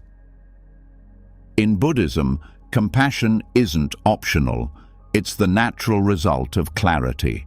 When the illusion of separation fades, when the idea of a solid self dissolves, what's left is empathy, not because it's noble, but because it's obvious. The pain in another is no longer theirs. It's pain. And when pain is seen clearly, the heart responds. But worry often blocks that response. It gets tangled in what might go wrong. It loops on worst-case scenarios. It clutches at the idea that thinking harder might somehow prevent suffering. But suffering is not prevented by mental rehearsal. It's eased by presence. This is why turning worry into compassion is not only a gift to others, it's medicine for your own mind. Because when attention moves from fear to care, the heart opens, the breath deepens, the tension lifts. Worry narrows focus. It collapses the world into a small, anxious spiral. But compassion expands it. It says, yes, things might be hard, but I can show up anyway. I can offer something real. I can respond instead of react. And in that response, worry begins to transform. It becomes something you can carry with dignity, not a weight, but a path. This transformation begins with one simple shift, asking, what can I give right now? Not what can I fix, not what can I prevent, but what can I offer of my time, my attention, my care. Buddhism teaches that generosity is one of the foundations of mental freedom. Not just financial giving, but the generosity of presence, of listening, of soft speech, of small acts done with full attention. When worry about someone arises, the first instinct is to solve, to control their path. But often, the most compassionate thing you can do is be with them, not above, not ahead, beside. Worry says, I need you to be okay so I can be okay. Compassion says, I'm here with you, whatever happens. That shift breaks the ego's grip. It changes the relationship from one of fear to one of freedom. Even when you cannot change a situation, your presence matters. Your willingness to witness without judgment, to stay without controlling, to care without condition. This is what transforms tension into peace. This is what Buddhism calls karuna, the tenderness that arises when suffering is seen clearly and met with care instead of avoidance. Sometimes this means helping directly, cooking a meal, making a call, offering encouragement. Other times it means saying nothing, doing nothing, just holding the space for someone else's process to unfold. There is power in being a quiet presence in a loud world. There is healing in being a steady presence in someone's chaos. And there is peace in realizing you don't need to carry another person's pain to show them you care. You only need to be present with it, without turning it into a storm inside your own mind. This is how compassion works. It lets you touch pain without being drowned by it. It lets you support others without abandoning yourself. And something beautiful happens when this becomes a habit. The same mind that once spun in worry begins to find purpose in caring. The same thoughts that once looped become acts of kindness. The same anxiety that once turned inward begins to move outward as gentle service. It's not about being perfect. It's about being sincere. And the more you live this way, the more your nervous system starts to shift. You begin to feel safer in openness. You begin to feel stronger in softness. You begin to see that compassion is not a feeling, it's a choice, and that choice is always available, even for yourself. Because self-compassion is the root of all compassion. If you cannot hold your own fear with tenderness, how will you hold anyone else's? Turning worry into service means starting here. It means noticing when anxiety about others is rising and pausing, breathing, asking, can I show up instead of spiraling? Can I turn this imagined pain into real presence? Can I let go of the outcome and offer care anyway? And slowly, your attention changes shape. It stops rehearsing what might go wrong and begins practicing what could go right. And what goes right isn't always the outcome. Sometimes it's the presence itself, the smile you didn't fake, the call you made without advice, the silence you held without needing to fix, the way you stayed open when everything told you to close. This is the cloak of compassion, not armor, not performance. A warmth you wrap around the moment, not to shield it, but to witness it, not to control it, but to bless it. And as you wear that cloak more often, something amazing happens. You stop being afraid of not knowing. You stop trying to predict. You start living more honestly, more generously. Because you've seen now, worry may clench, but compassion opens. Worry holds back. Compassion reaches. Worry isolates. Compassion connects. So let worry become the bell that calls you back to the heart. Let it remind you not to overthink, but to care. Let it be your signal, not to spiral, but to serve. Because when you meet the world this way, the fear that used to hold you starts to fall away. Not because you defeated it, but because you outgrew it. And once compassion begins to move through you, once care replaces the need to control, something even deeper becomes available. Not a technique, not a philosophy, a space, a silence, a stillness that was always there, waiting beneath the surface. Every act of worry, every spiral of thought begins after something else, something older than thinking, something untouched. This is where the next doorway opens, to rest in the space before the mind starts thinking, the stillness before thought, the source where worry cannot take root, because the one who worries has not yet arrived. There's a quiet truth buried beneath all anxiety. It has to be thought before it can be felt.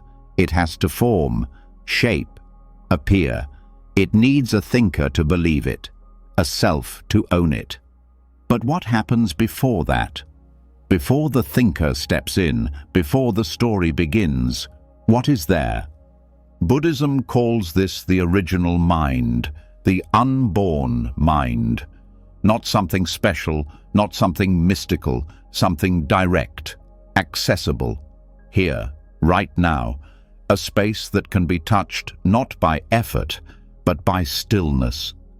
It's the place you return to when you stop needing to understand, when the breath becomes the only thing worth noticing, when the pause between moments stretches just long enough for you to notice you're not thinking, but you're still aware. This is not a state to be achieved. It's what's always been here.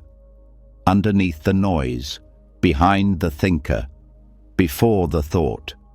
It's not about trying to feel peaceful. It's about noticing what remains when you're not trying to do anything at all. Pre-thought awareness is not blankness. It's fullness. Pure clarity before concepts appear. It's not about zoning out. It's about zoning in so deeply that you go under the words, beneath the mind's surface, to the calm that never needed fixing. In meditation, there's a point when the breath fades into the background, and what remains is awareness itself. That awareness is not a thought. It doesn't judge, it doesn't compare, it doesn't plan. It simply sees. And in that seeing, nothing is missing. Worry needs something to attach to, a problem, a scenario, a storyline. But in pre-thought awareness, there's no story, just space, just breath, just presence. The moment the thinker arises, the story starts. But before that, there's only now. Learning to rest in this space is not about escaping life. It's about returning to what's true before life becomes a narrative.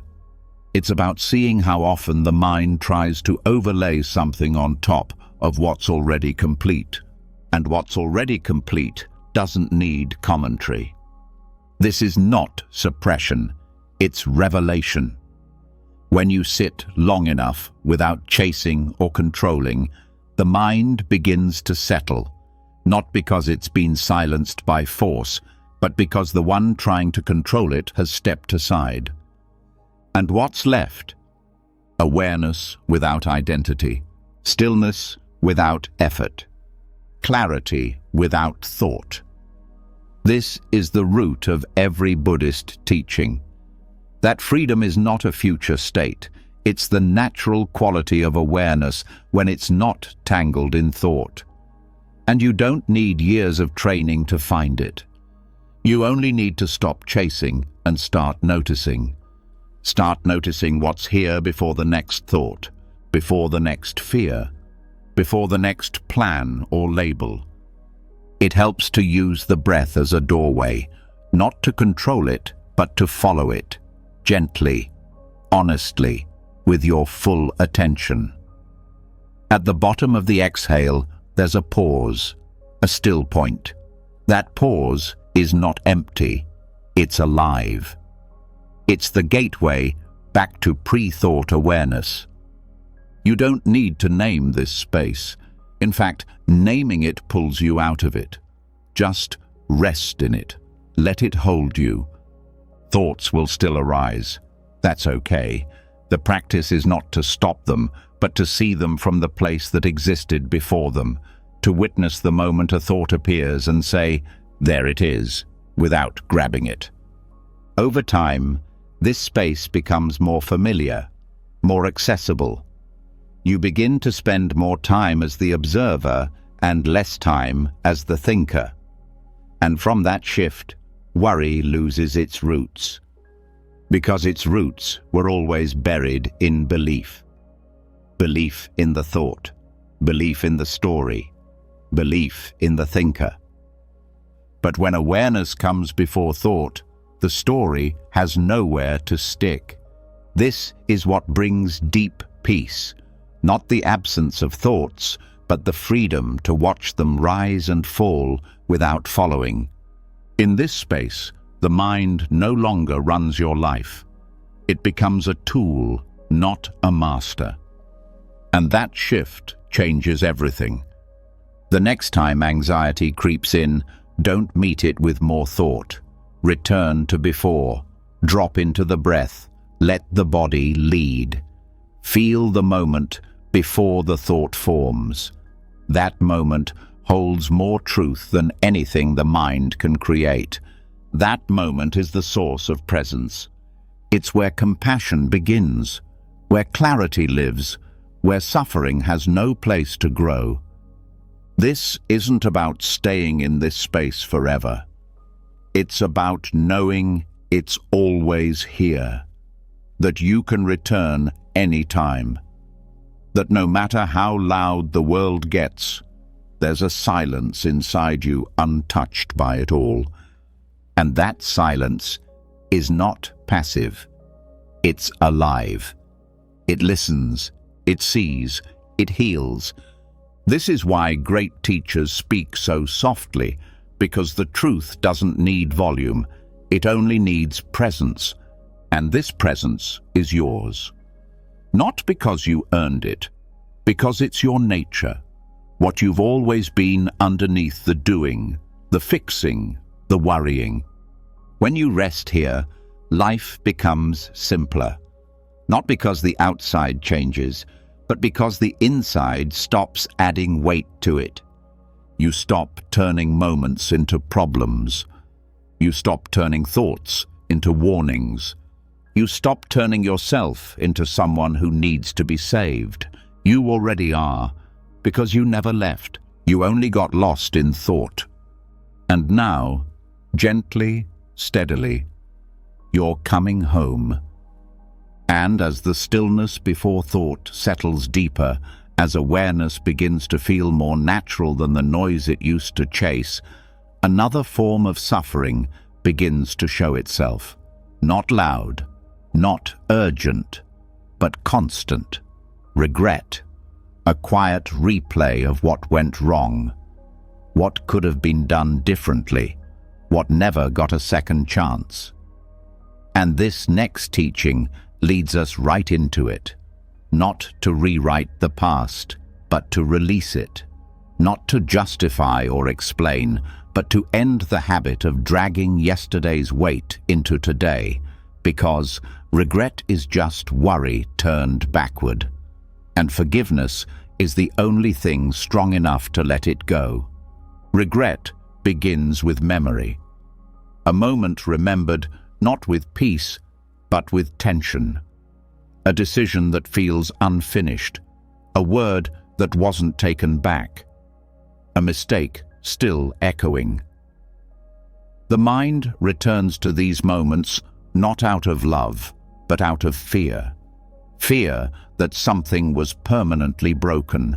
Fear that some part of the story is forever stained. Fear that because it happened, it must define who you are now. This is the cycle. Memory leads to judgment. Judgment creates identity. Identity reinforces the story. And the story becomes a source of pain that feels too old to fight, but too strong to ignore.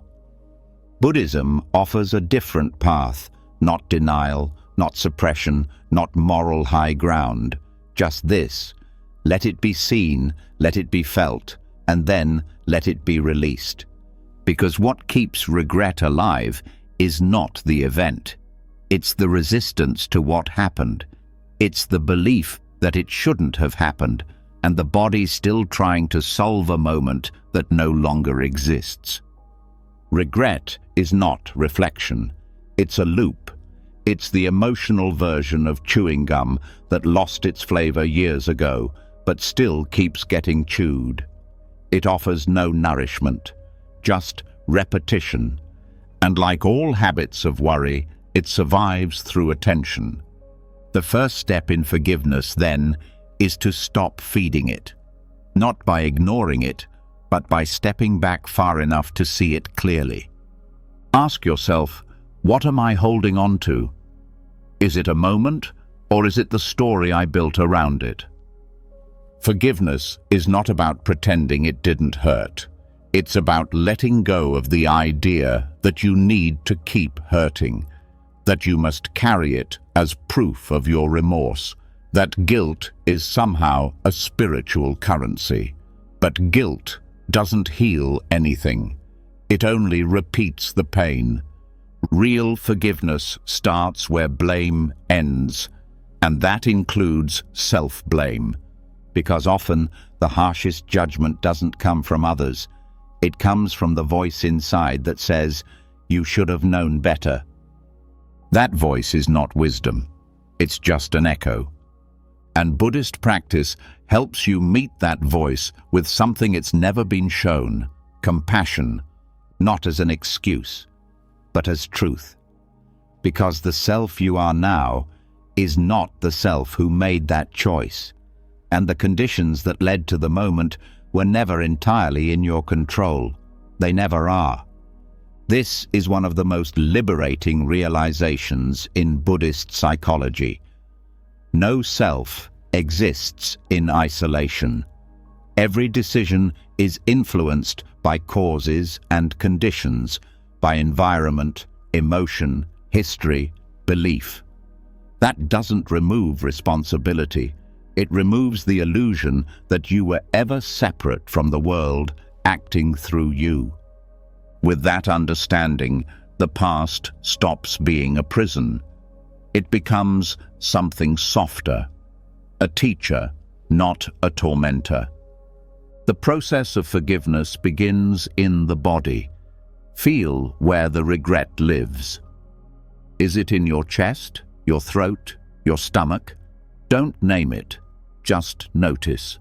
Let it speak, not in words, but in sensation. Then bring breath to it, not to fix, just to witness, just to say, I'm here now, because most regret is not asking to be solved. It's asking to be seen. And once it's seen, it starts to loosen. The emotional knot begins to uncoil. The narrative slows down, and something new begins to rise. Understanding. Forgiveness is not a one-time event. It's a practice. Some days it flows easily. Other days it gets stuck. But every time you choose presence over punishment, the cycle weakens. And this applies not only to yourself, but to others. Because sometimes the worry isn't about your own past. It's about what someone else did, what they said, what they failed to understand. And the mind plays it again and again, trying to make sense of it, trying to undo it. But the longer you carry someone else's behavior as your burden, the longer you suffer on their behalf. Forgiving them doesn't mean agreeing with them. It means freeing yourself from the need to keep reliving what they did. Because every time the story is repeated, the pain gets rehearsed. But forgiveness interrupts that rehearsal. It says, I release you from the role you played in my pain, not because you asked, but because I no longer need to carry the script. And in that release, space opens, not for forgetting, but for healing. Forgiveness is a decision not to let the past define your nervous system anymore, not to keep waking up in yesterday, not to build an identity from a single moment that already passed. And the more you forgive, the less weight you carry into the present, the more room there is for real peace. There's a Zen story about a monk who carries a woman across a river. Later, another monk says, "Why did you carry her? That's not allowed." And the first monk replies, "I put her down at the riverbank. Why are you still carrying her?" That's what regret does. It keeps carrying what has already been released. It picks it up again and again. But when you see this clearly, you can choose to put it down. Every moment is an opportunity to forgive, to let go, to come back. Not because the past changes, but because the past doesn't get to dictate your peace anymore. This is the release valve. This is the end of recycled pain. This is the breath that says, I don't need to carry this story one more step. Because the moment you let go of regret, the mind stops spinning backward, and the heart, unburdened, begins to rest forward. And once the weight of regret is laid down, once forgiveness begins to clear the emotional air, something subtler becomes easier to notice. The echoes, not from others, but from within. The arguments that never happened, the voices that never stop. The internal back and forth that plays on loop, even when nothing is actually unfolding outside. This is where many people stay trapped, inside an invisible room of imaginary conversations.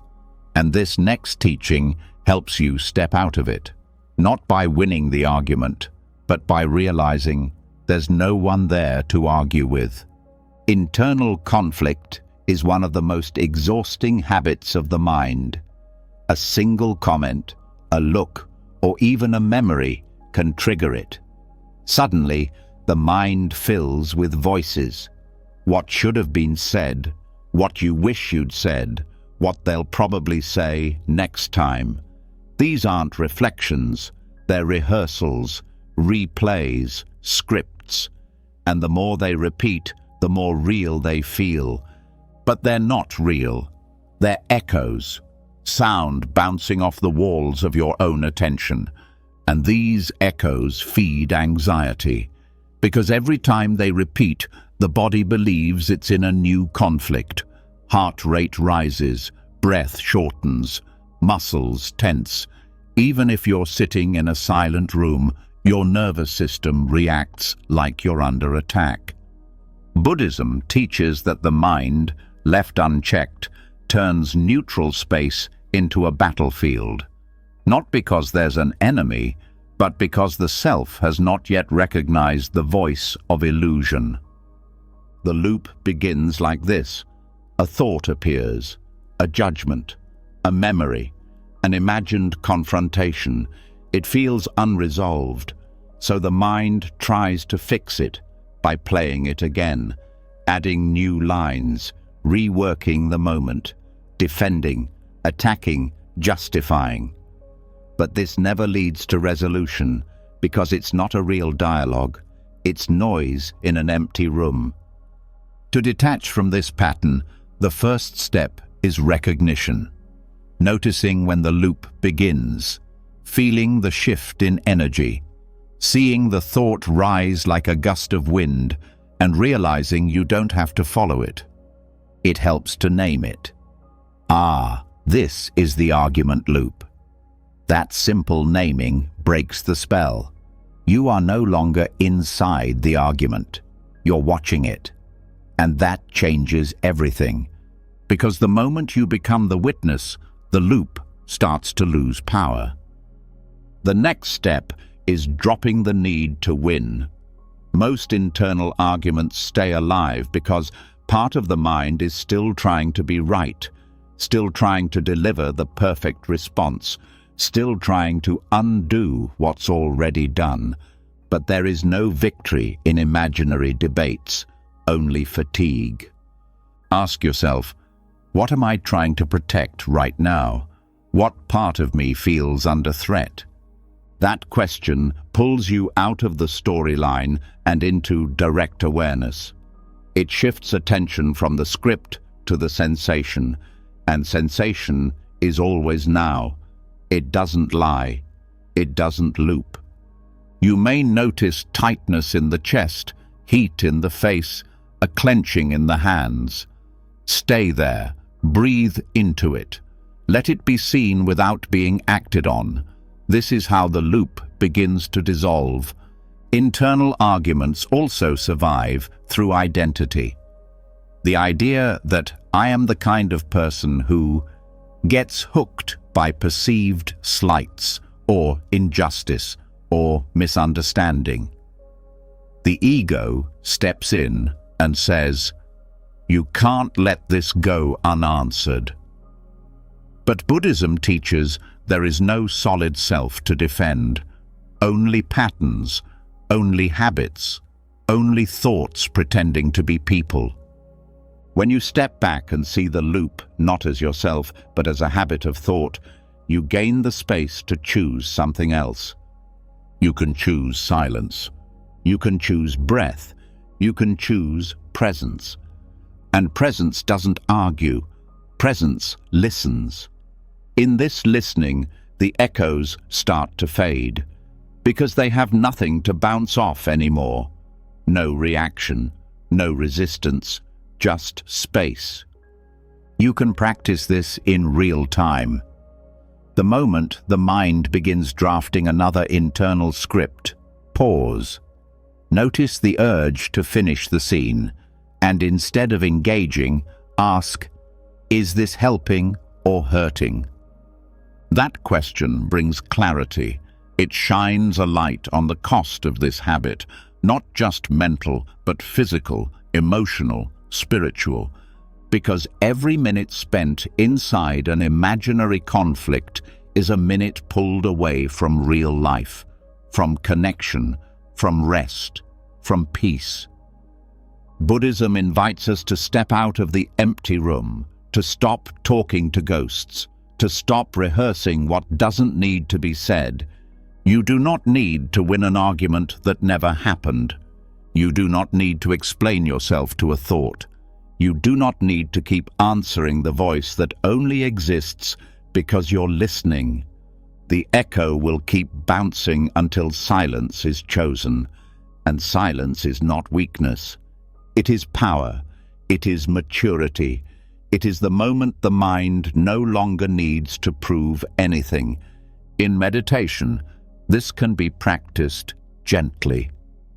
When a scene starts to form, when someone's face appears and your inner voice begins the monologue, simply return to the breath. Let the scene dissolve. Let the face fade. Let the voice pass. You are not rejecting the experience. You are releasing your grip on it. Over time, the brain begins to learn. Not every thought needs to be followed. Not every disagreement needs a response. Not every loop needs another round. This breaks the cycle. And in the space that remains, peace has room to enter, not because the world changed, but because you stopped arguing with it inside your mind. You stopped rehearsing pain that hasn't come. You stopped explaining yourself to people who aren't even in the room. And you came back. To the breath, to the moment, to the quiet, solid truth that no echo can shake. This is how the room becomes still again. Not because the voices stopped, but because you stopped answering them. And in that silence, life speaks again. And once the echoes fade, once you stop feeding the loop of imaginary conversations, a deeper question begins to emerge. If the voices in the mind are not real, if the arguments are just patterns, then what remains? Who is it that hears the thought but doesn't believe it? Who sees the storm but doesn't get swept away? That quiet presence, that still clarity, it's been there all along. And this next teaching brings us into that space. Not to think more clearly, but to see more deeply. To step back and notice not just the worry, but the one who's watching it. The foundation of Buddhist insight lies in this simple, powerful shift. You are not your thoughts. You are the awareness that notices them. Thoughts arise and pass like clouds in the sky. But the sky does not chase the clouds. It holds them, sees them, lets them go. And that sky-like awareness is what this practice returns you to. Worry, when believed, pulls you into its world. It creates urgency. It demands reaction. But worry can only control you when it convinces you that you are it. That the voice of fear is your voice. That the tension in the body is your identity. That the story must be resolved before peace can return. But that's the illusion. When you pause and begin to observe the one who is worrying, something subtle changes. You stop identifying with the storm. You start seeing it from the shore. The thoughts may still move. The body may still feel tension, but you are no longer inside the thought. You are watching the thinker. This space, this gap between the observer and the thought, is where true freedom begins. It's not about controlling the thought. It's about stepping behind it, watching it rise, watching it fall, like watching a character on a stage, knowing you're sitting in the audience. In meditation, this practice is central. It begins with noticing the breath, then the thoughts that arise. But instead of following them, you label them gently, thinking. Then you return. The mind tries again, planning, judging, worrying. And again, you return. Over time, you begin to see clearly. Thoughts come and go, but awareness stays. The watcher is constant, and that constancy becomes your anchor. This doesn't mean becoming detached from life. It means becoming detached from the false self created by thought, the self that is always afraid, always explaining, always needing something more before it can rest. The watcher doesn't need that. The watcher doesn't need answers. It just sees. And in that seeing, anxiety begins to lose its grip, because the part of you that worries is no longer running the show. When you get lost in worry, the thought feels true.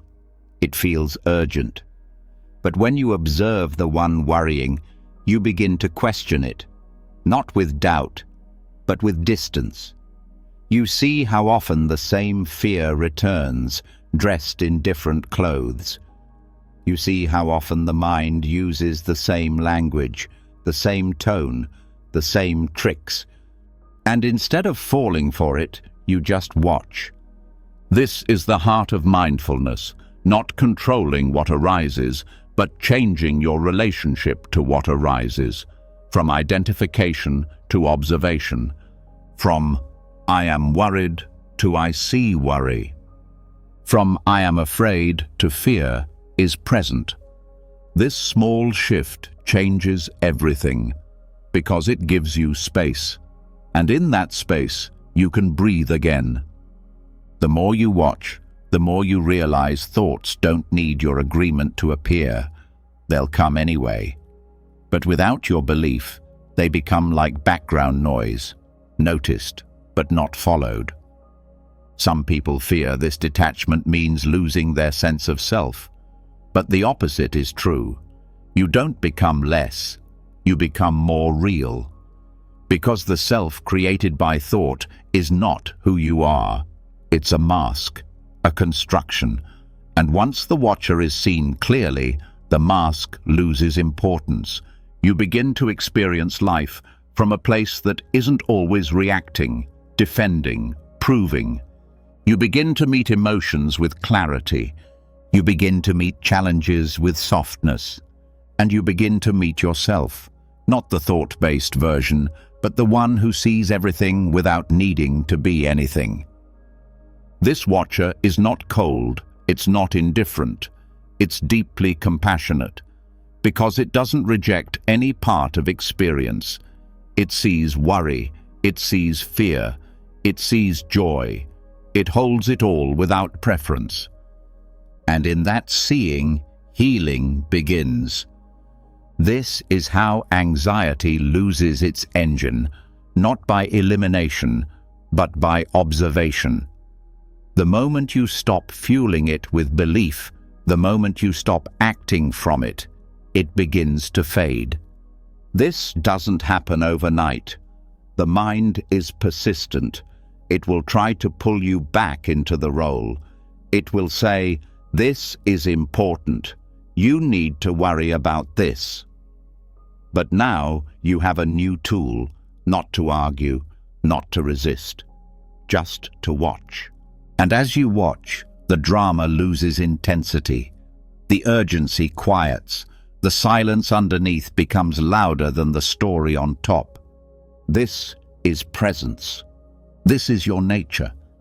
And it was never far away. Every time you sit and notice and return, the watcher becomes clearer, stronger, quieter, more trustworthy. You begin to trust yourself, not the thought self, but the observing presence that was never anxious, never confused, never afraid. Because that presence is not wounded, it's not reactive, it's simply here, always. And it's enough. So the next time worry rises, don't follow, turn and look. Not at the thought, at the one who sees it. Stay there. That's where the real peace lives. Not in the mind's next answer, but in the space where no answer is needed, because the one who watches is already free. And now that the watcher is seen clearly, that silent presence behind all thoughts, the next question is not what to understand, but how to stay rooted there. Because even after awareness expands, the pull of the mind remains. It keeps trying to solve, to analyze, to explain the silence instead of resting in it. This next teaching brings a different tool. Not to fix the mind, but to slow it down. Not to understand more, but to loosen the grip. We now turn to the quiet rhythm of repetition, a chant, a mantra. Not to reach a goal, but to free the space between thoughts. Repetition is often misunderstood. People think it's meant to create magic, or manifest outcomes, or give the illusion of control.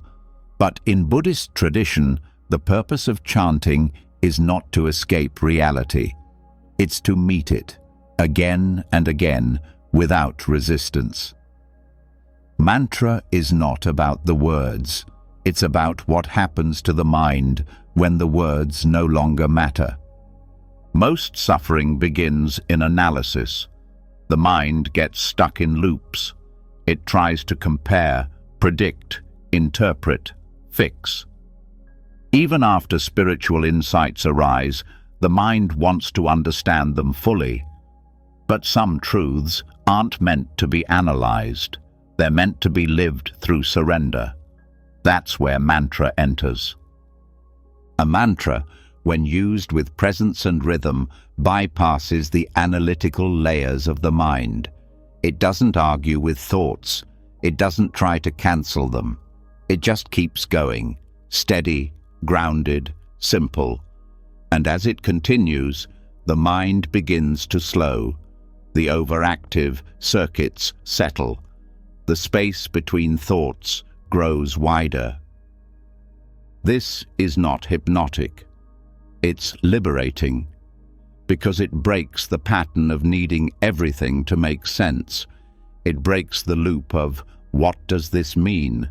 and replaces it with a rhythm that asks nothing from you, except presence. Mantra practice can be done with Sanskrit phrases, English words, or even simple sounds. The content doesn't matter as much as the intention. What matters is the willingness to repeat, not for reward, but for release. You might chant quietly under your breath. You might say a single word, again and again. Peace, still, here. You might let the sound fade into the breath. Or you might hum softly, letting vibration carry the awareness deeper into the body. However it's done, the goal remains the same. No goal. The paradox of chanting is that its power comes not from effort, but from letting go. It gives the mind something soft to hold, so it can stop gripping everything else. It becomes a thread that keeps you anchored while your thoughts begin to dissolve. And in that dissolving, anxiety softens. Because so much of anxiety comes from needing to figure it out. Repetition short-circuits that habit. It says, there's nothing to figure out, just return to the rhythm. And in returning, again and again, the nervous system recalibrates. This doesn't mean the thoughts disappear. It means they lose authority. They become background instead of command. The chant becomes foreground. The presence becomes the frame. Mantra is not escape. It's embodiment. The words are not a spell. They're a doorway. And the more you walk through, the less urgent everything becomes. There's a kind of relief that comes from chanting without expectation. It's different from meditation that seeks peace. It's more forgiving, more accessible. It doesn't matter if the mind wanders. The chant is always waiting. You just return. The return is the practice. The power of mantra also lives in the breath. When chant is linked to breath, the body begins to lead. The mind, which usually dominates, learns to follow. This reversal is healing. The body's pace is slower, more natural. When the breath guides the repetition, the system relaxes. You don't need to believe in the chant. You don't need to know what it means. You only need to feel its rhythm. The mind thinks in complexity, but healing often comes through simplicity. This is why monks chant daily, not to earn merit, but to quiet the storm, not to control outcomes, but to step outside of them. Repetition isn't boring when it's alive. It becomes sacred when it's met with attention, and even if the words feel empty at first, their shape becomes a container, a place for the mind to rest without being asked to perform. The deeper benefit is what it rewires. Each time you choose repetition over reaction, each time you return instead of analyze, the mind learns a new pattern. That returning is enough, that staying is enough, that you don't need to solve to be at peace. In a world that values constant stimulation, constant achievement, constant explanation, chanting offers a different message. Just stay here, just breathe, just return. And slowly, something shifts. The background noise fades. The stories lose their sharpness. The fears lose their voice. Because there's no room left for them in the rhythm. Repetition becomes presence. Presence becomes peace. This doesn't mean your life changes instantly. It means your relationship to it does. You no longer need every answer. You no longer need to control every turn. You trust the rhythm. You trust the breath. You trust the chant, even when you don't understand why. This is what loosens the grip of obsessive thought. Not a breakthrough, but a surrender. Not a plan, but a practice. A willingness to return without demanding results. Over time, mantra becomes a companion, not to fill silence, but to deepen it, not to push emotion away, but to carry it gently. It reminds the mind that it's okay to let go. That stillness doesn't mean nothing's happening. That peace doesn't mean the work is done. It means it's being done from a different place. From inside the breath, from inside the heart, from inside the space that doesn't need to be filled.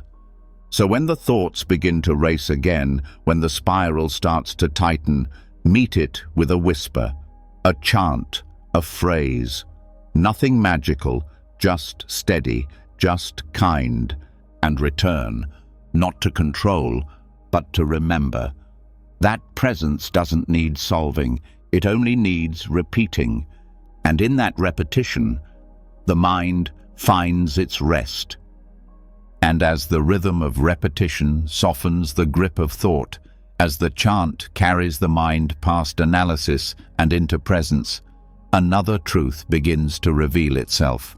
Worry is not just a thought pattern. It's energy, raw, restless, often misdirected energy. And this next teaching shows what becomes possible when that energy is not suppressed, not resisted, but redirected.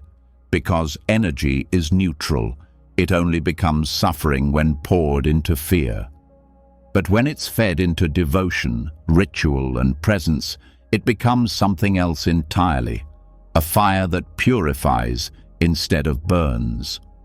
Worry is exhausting, not because it's powerful, but because it's constant.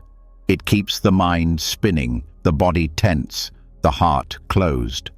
But underneath all of that movement is fuel, life force, focus, intensity.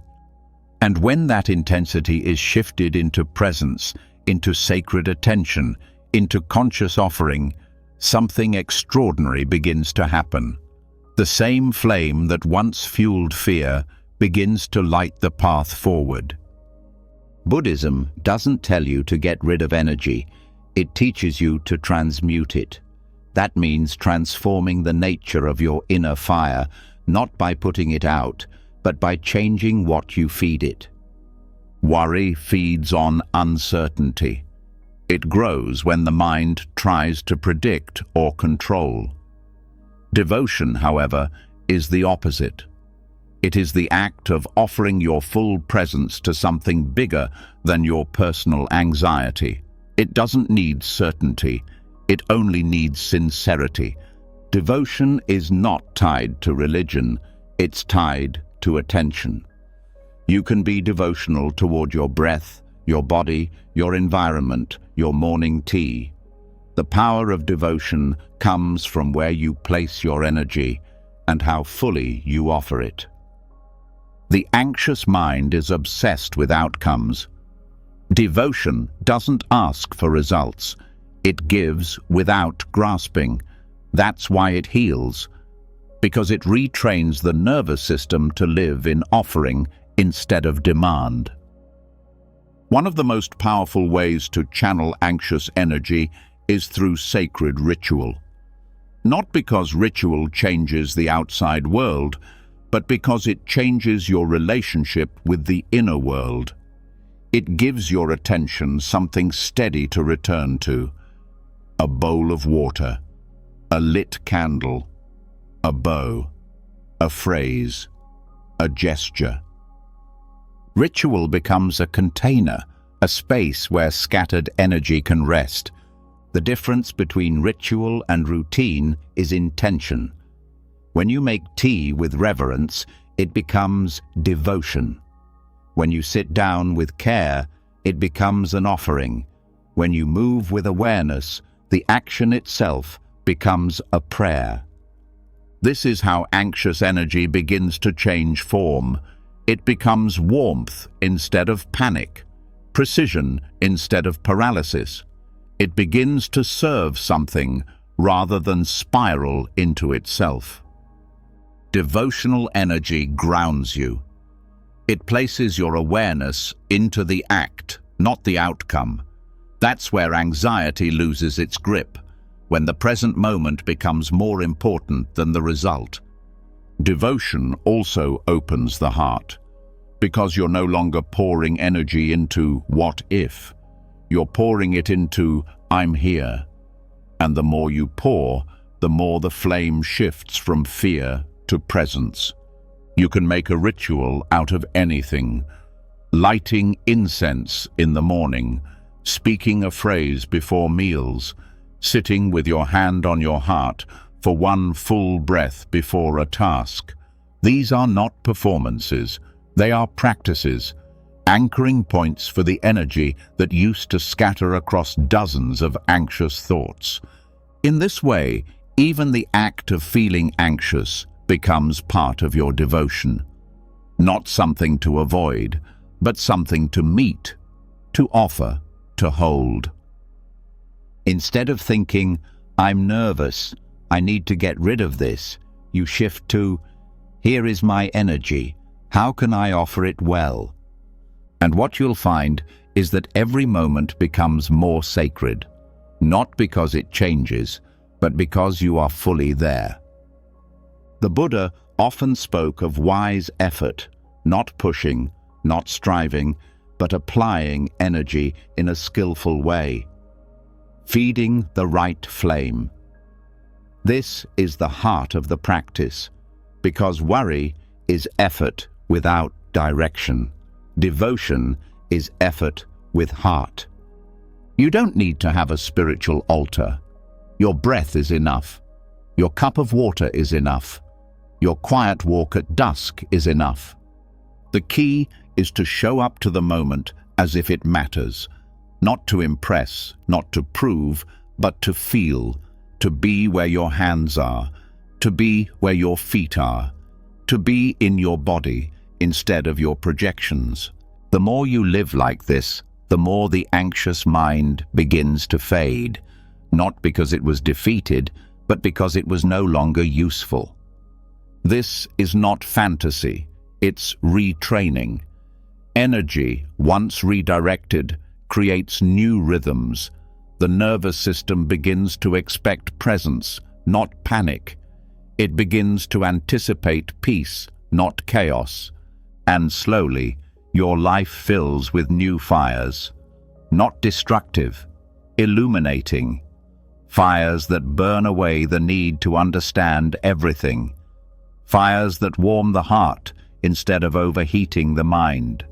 This is the quiet revolution of daily devotion. The way a simple gesture, repeated with care, becomes more healing than any complex plan. The way a humble ritual becomes more transformative than any theory. It doesn't matter what you choose: chanting, tea-making, sweeping, planting, silence. What matters is how you give yourself to it. This is what devotion means: giving yourself to the now, giving your energy not to fear, but to love, to stillness, to service, to truth. You stop feeding the fire of what might go wrong. You start feeding the flame of what's right in front of you, and in doing so, you begin to trust yourself again, not because you figured it all out, but because you showed up over and over with heart. This is how anxiety is transformed, not through resistance, but through sacred redirection. Let the energy move, but let it move into presence. Let the fire burn, but let it burn in a way that lights your way forward, because the flame will always be there. And now you've learned to choose what you feed it. And once anxious energy is redirected, once it is fed into ritual, into devotion, into meaningful presence, something powerful becomes possible. The thoughts that once demanded attention begin to feel less urgent. They still come, but they don't grip the same way. They drift in, expecting you to chase them. But now you don't. This next teaching begins here, with a quiet rebellion. Not a war against worry, but a choice to stop fueling it, to let the engine stall. This is the art of thought starvation, not through violence, not through suppression, but through gentle, steady non-participation. Worry thrives on one thing: your attention. It doesn't survive because it's true. It survives because it's fed. Every time it's analyzed, explained, fixed, or resisted, it grows. But when it's ignored, not angrily, not carelessly, but with clarity, it begins to fade. This is not neglect in the way people usually think of it. It's not cold. It's not shutting down. It's a skillful kind of silence. A deliberate act of choosing not to engage with every voice that rises in your mind. The first step is recognizing the pattern.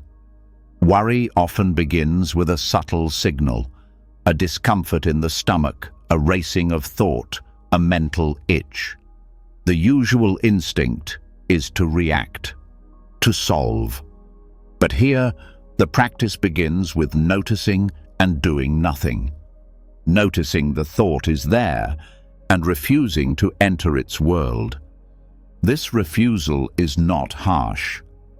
It's soft, like letting a phone ring without answering. The phone may ring louder, it may flash, but you don't pick it up. Eventually, it stops ringing. That's what happens with the mind when you stop giving it the feedback it wants. It gets quiet, not out of defeat, but because you're no longer playing. This is different from distraction. Distraction moves your energy away from the thought. Starvation keeps the energy inside, but untouched, present, but not involved. It helps to anchor your awareness somewhere else.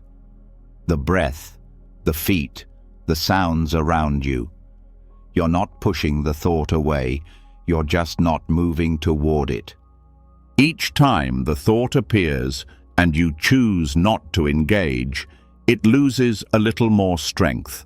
The roots loosen, the repetition weakens, and the nervous system begins to recalibrate. Worry needs your participation to stay alive. It needs you to respond, to agree, to argue. When you stop doing that, the cycle begins to break. You might feel discomfort in the beginning. Silence can feel awkward. Not solving might feel unsafe. But this discomfort isn't danger. It's detox. It's the system adjusting to a new rhythm, one where not every thought gets a stage.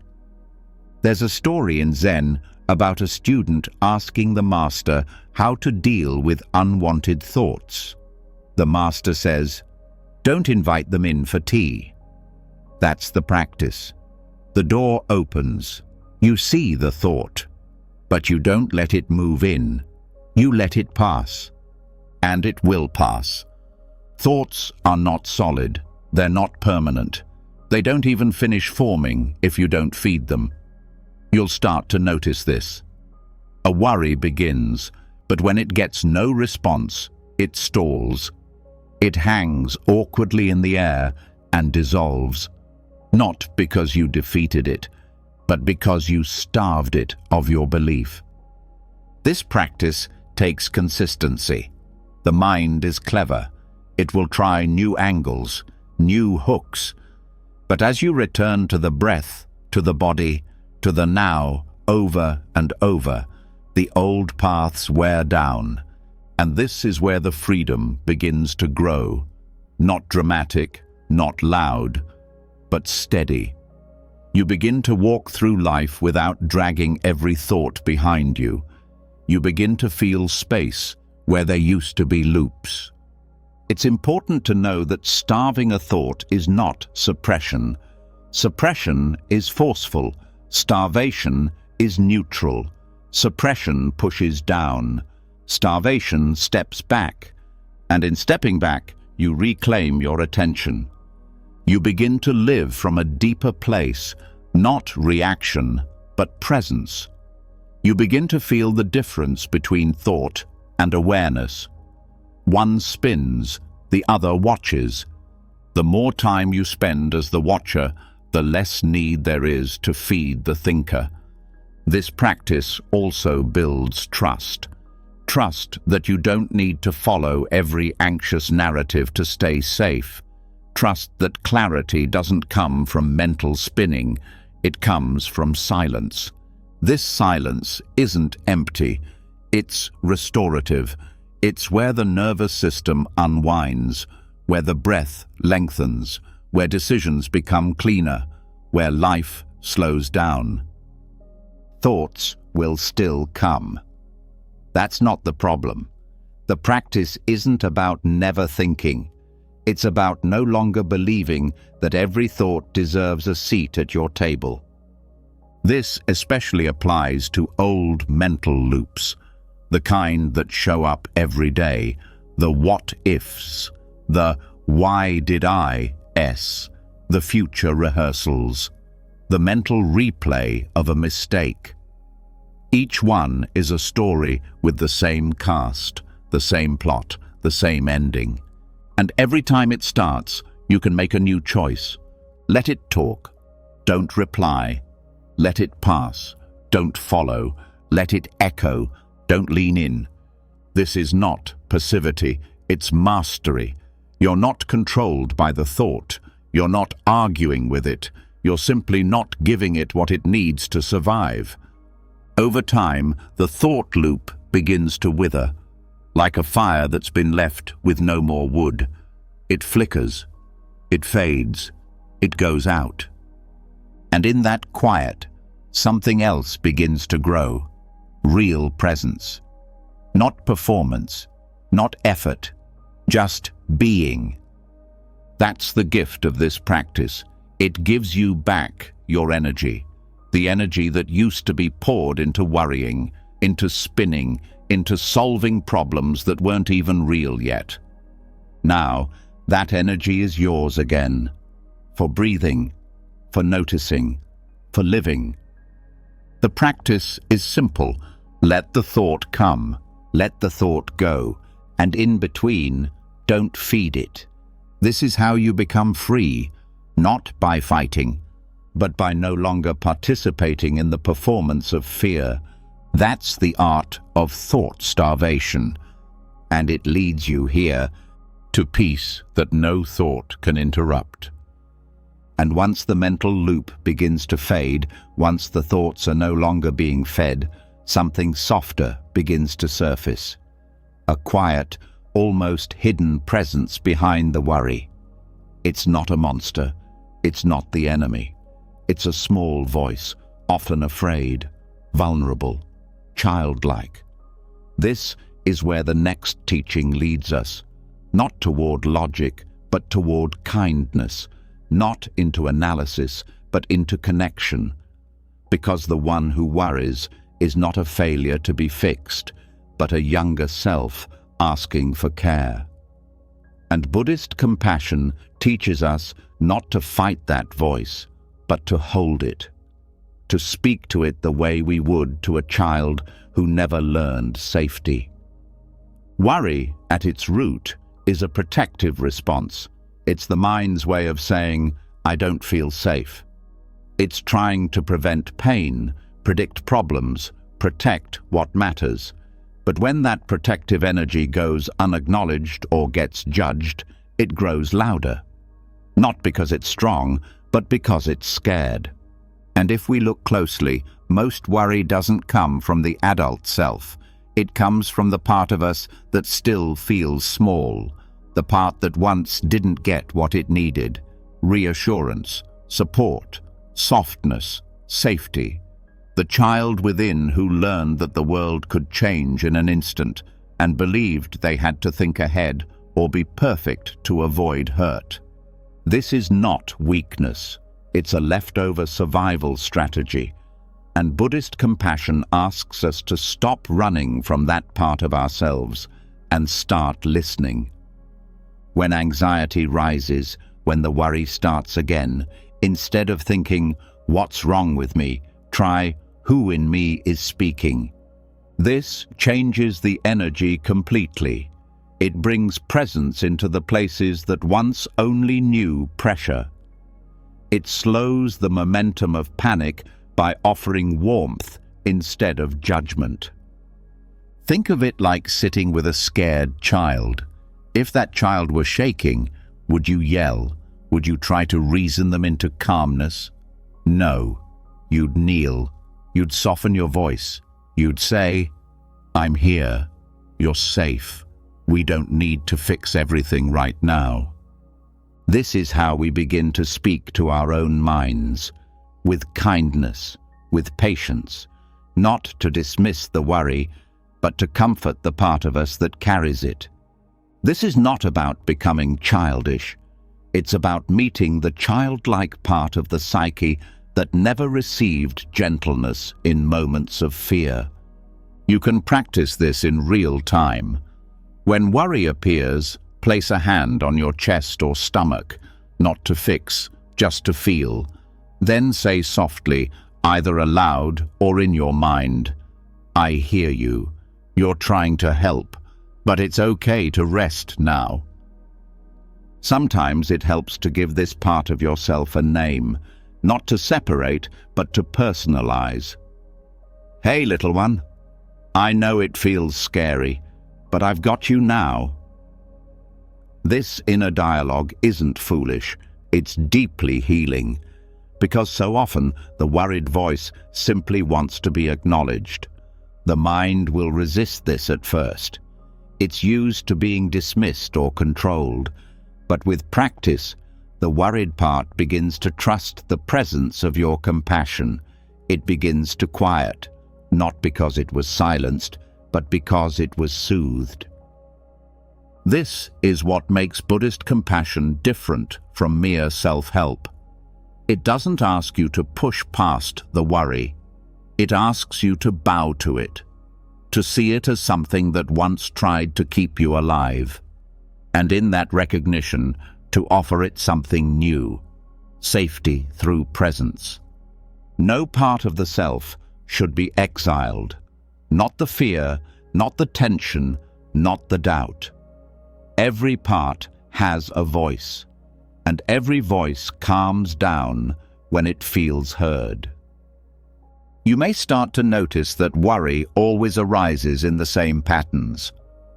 When you feel uncertain, when you're tired, when you're about to do something unfamiliar. These aren't flaws, they're invitations to bring compassion inward. You don't need to become your own therapist, you just need to become your own friend. To sit with yourself the way a gentle parent would, with openness and care. There are moments when anxiety seems too big to hold. In those moments, remember, you're not trying to fix the fear. You're trying to stay with the one who feels it. This distinction changes everything. It turns struggle into connection. It turns reactivity into calm. Compassion doesn't mean the fear goes away instantly. It means you're no longer adding resistance to it. And that lack of resistance creates space. And space is where peace enters. Some people think inner compassion is indulgent, that if you're too soft with yourself, you'll stop growing. But that's a myth born from harshness. Growth happens best in environments of safety, not pressure, not perfection, safety. When the mind feels safe, it opens.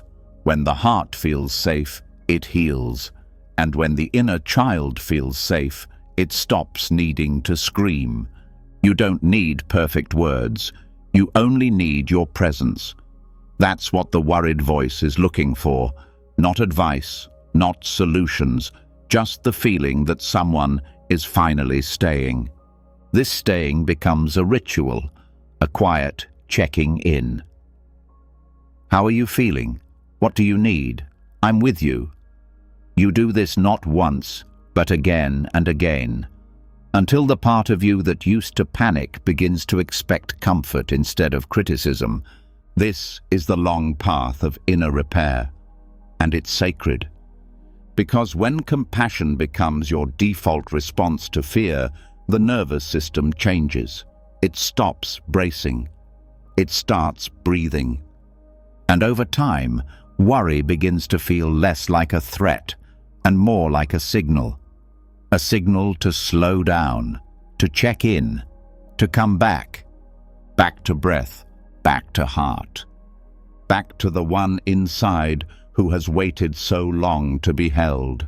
This is how you stop fighting the mind, by loving it, by showing it what it never knew was possible, that even fear deserves kindness. Even the panicked thoughts, even the shaky voice, even the worst-case scenario running wild in your head. Because behind all of it is someone who wants to feel safe.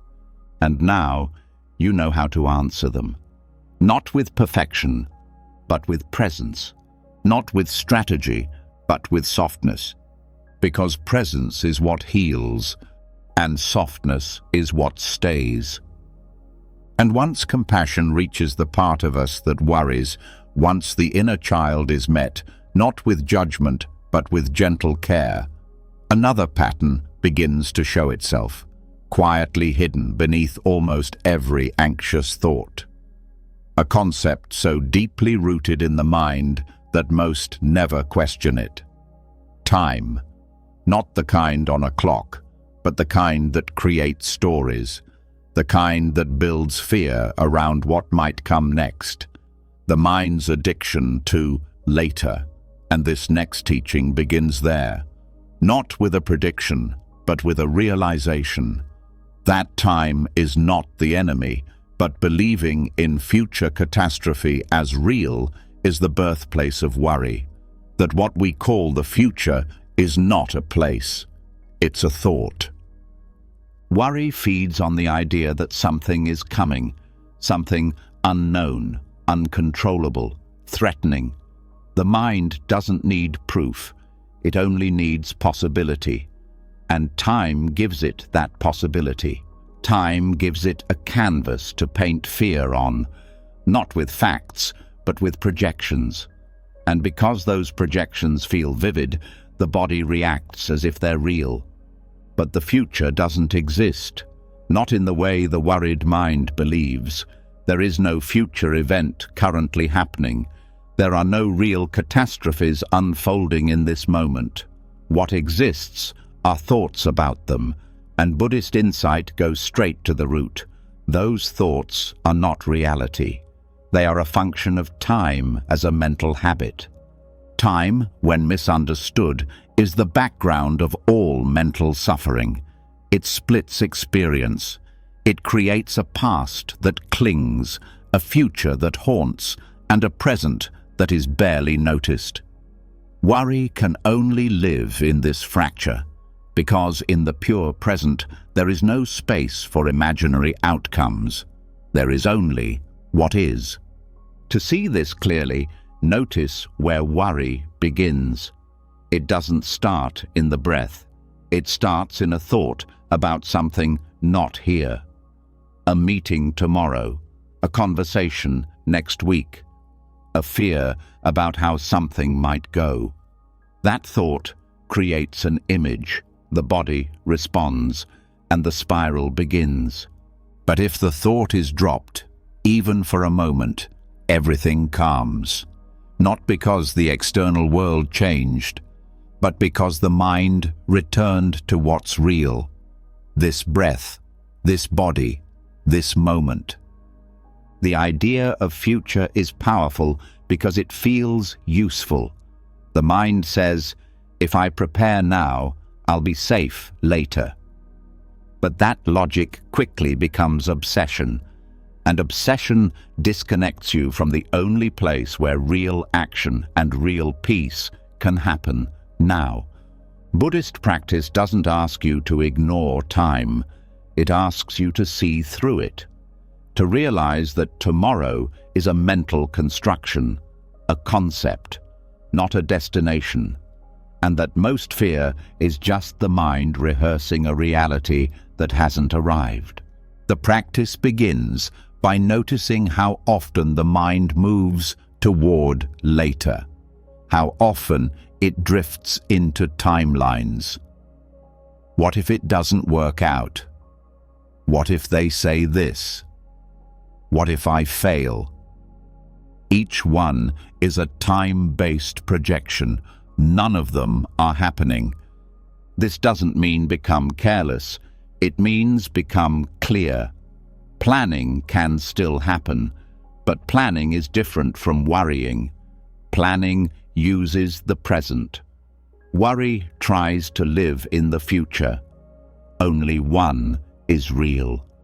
To begin dissolving time as a source of anxiety, return to the body.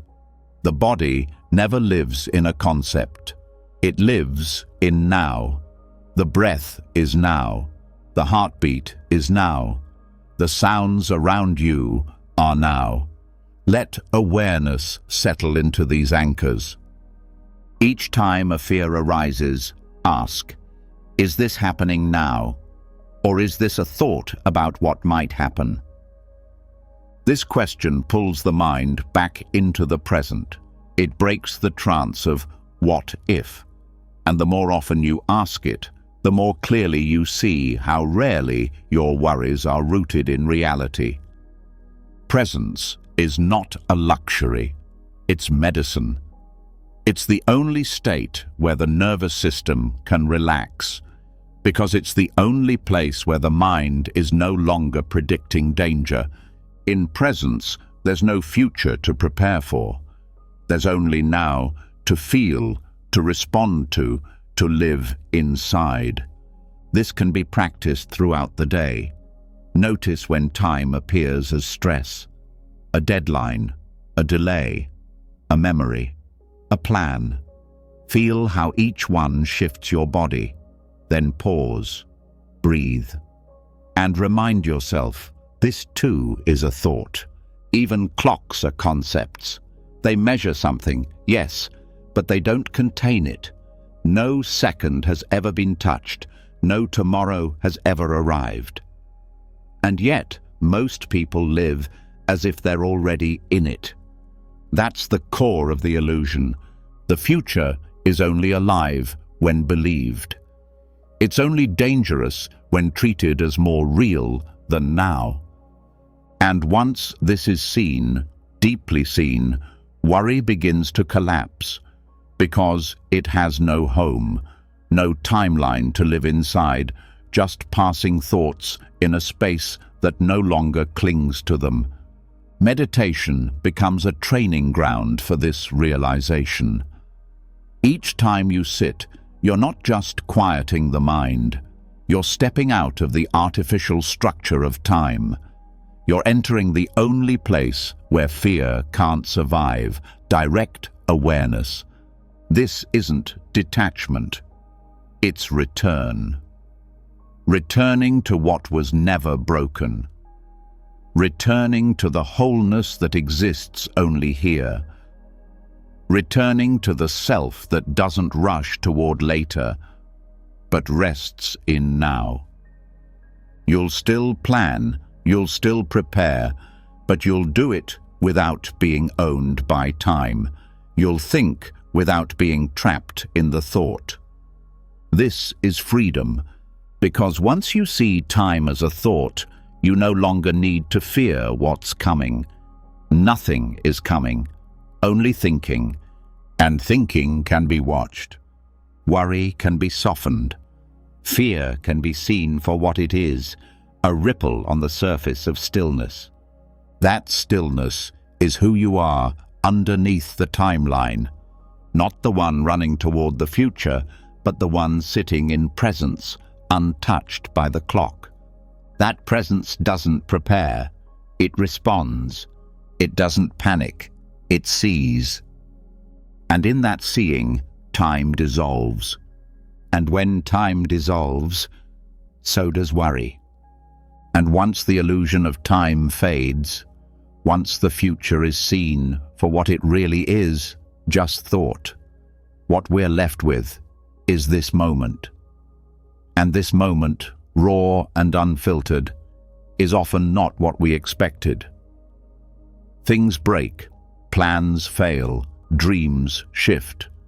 Sometimes what's left after we've stopped worrying isn't peace, it's pieces. But this next teaching offers a different lens, a truth born from silence, not strategy. That what breaks isn't always the end of the story. In Buddhism, it might be the beginning. This is the Dharma of broken things. The lesson that freedom doesn't only live in perfection, but often waits quietly inside the pieces we didn't plan to hold. In the West, failure is often seen as a problem to be solved, a sign of something gone wrong. But Zen holds a deeper understanding. In the breaking of form, something else appears. In the loss of control, space is made for what cannot be designed. When the bowl cracks, light gets in. When the temple burns, the sky becomes visible. There is a Zen story of a student who arrives at the monastery after losing everything, his job, his home, his reputation. He comes in shame, looking for redemption. The teacher doesn't offer comfort. He simply points to the broken stones outside and says, "There is no need to rebuild, just sit where it fell." This is the first truth. Brokenness isn't a mistake. It's a condition of life. The ego is what struggles with it. The ego wants clean lines, fixed narratives, a timeline that makes sense. But the Dharma, the truth of how things actually are, flows differently. When something breaks, it reveals its hidden structure. The inside becomes visible. The mask comes off. And while the world might see it as damage, the practice is to see it as invitation. Invitation to pause, invitation to feel, invitation to meet the part of ourselves that only speaks when silence arrives. Setbacks, whether in relationships, in plans, in identity, are not punishments. They're doorways. They tear the map we've been clinging to and show us that we were never truly in control. This isn't said to dismiss pain. Pain is real. Grief is real. But suffering multiplies when we believe it means something went wrong. Sometimes pain is just the body adjusting to truth. Sometimes grief is the heart releasing an illusion it needed to grow past. What's broken cannot be unbroken, but it can be honored, and that honoring turns failure into wisdom. Buddhism teaches that impermanence is not just an idea, it's a doorway to awakening. When something we love falls apart, it's not the loss that transforms us, it's what we see in the space that follows. And often what we see is our own clinging to how it should have been, to who we thought we were, to what we thought we needed to be whole. But the moment the clinging breaks, we fall, not down, but inward. And that's where the real journey begins. The journey into what remains when there's nothing left to prove. Into the self that doesn't need repair. Into the breath that was always enough. Failure, seen clearly, is not the opposite of progress. It is the removal of illusion, a sacred undoing. And within that undoing, something real can finally take root.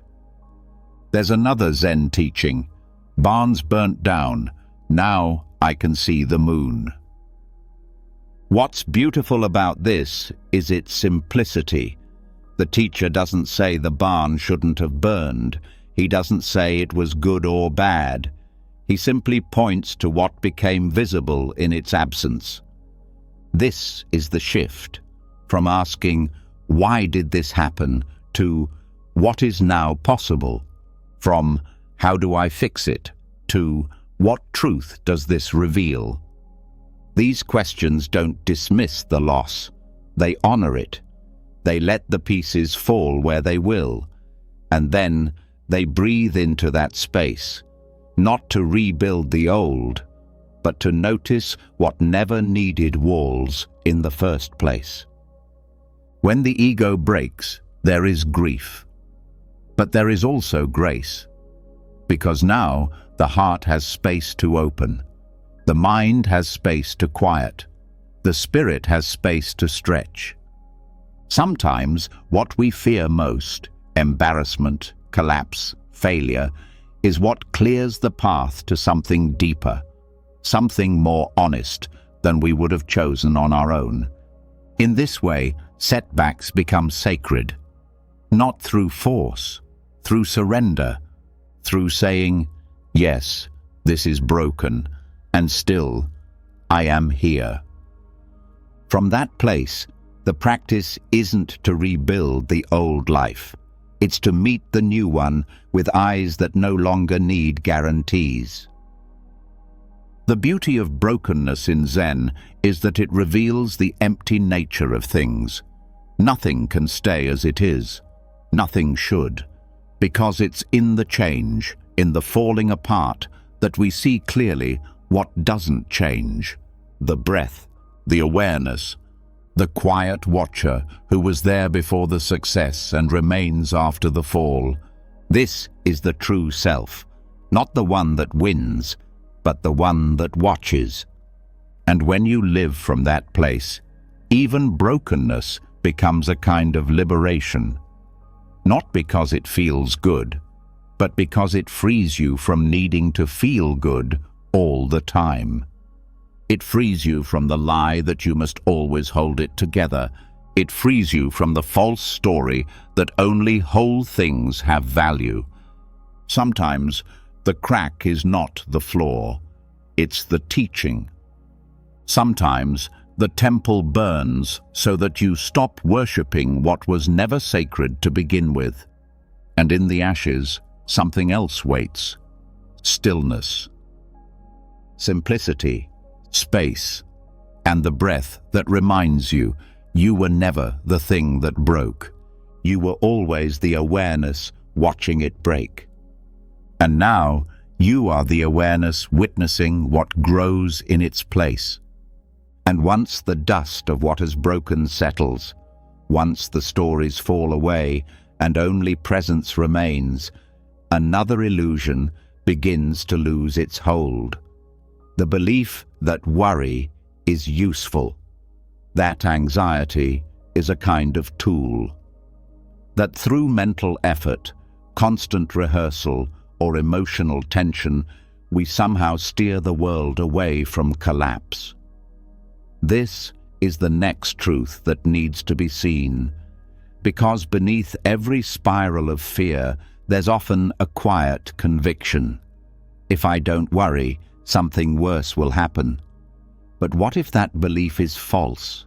What if the control you think worry gives you is the very thing keeping you from peace? The mind likes control.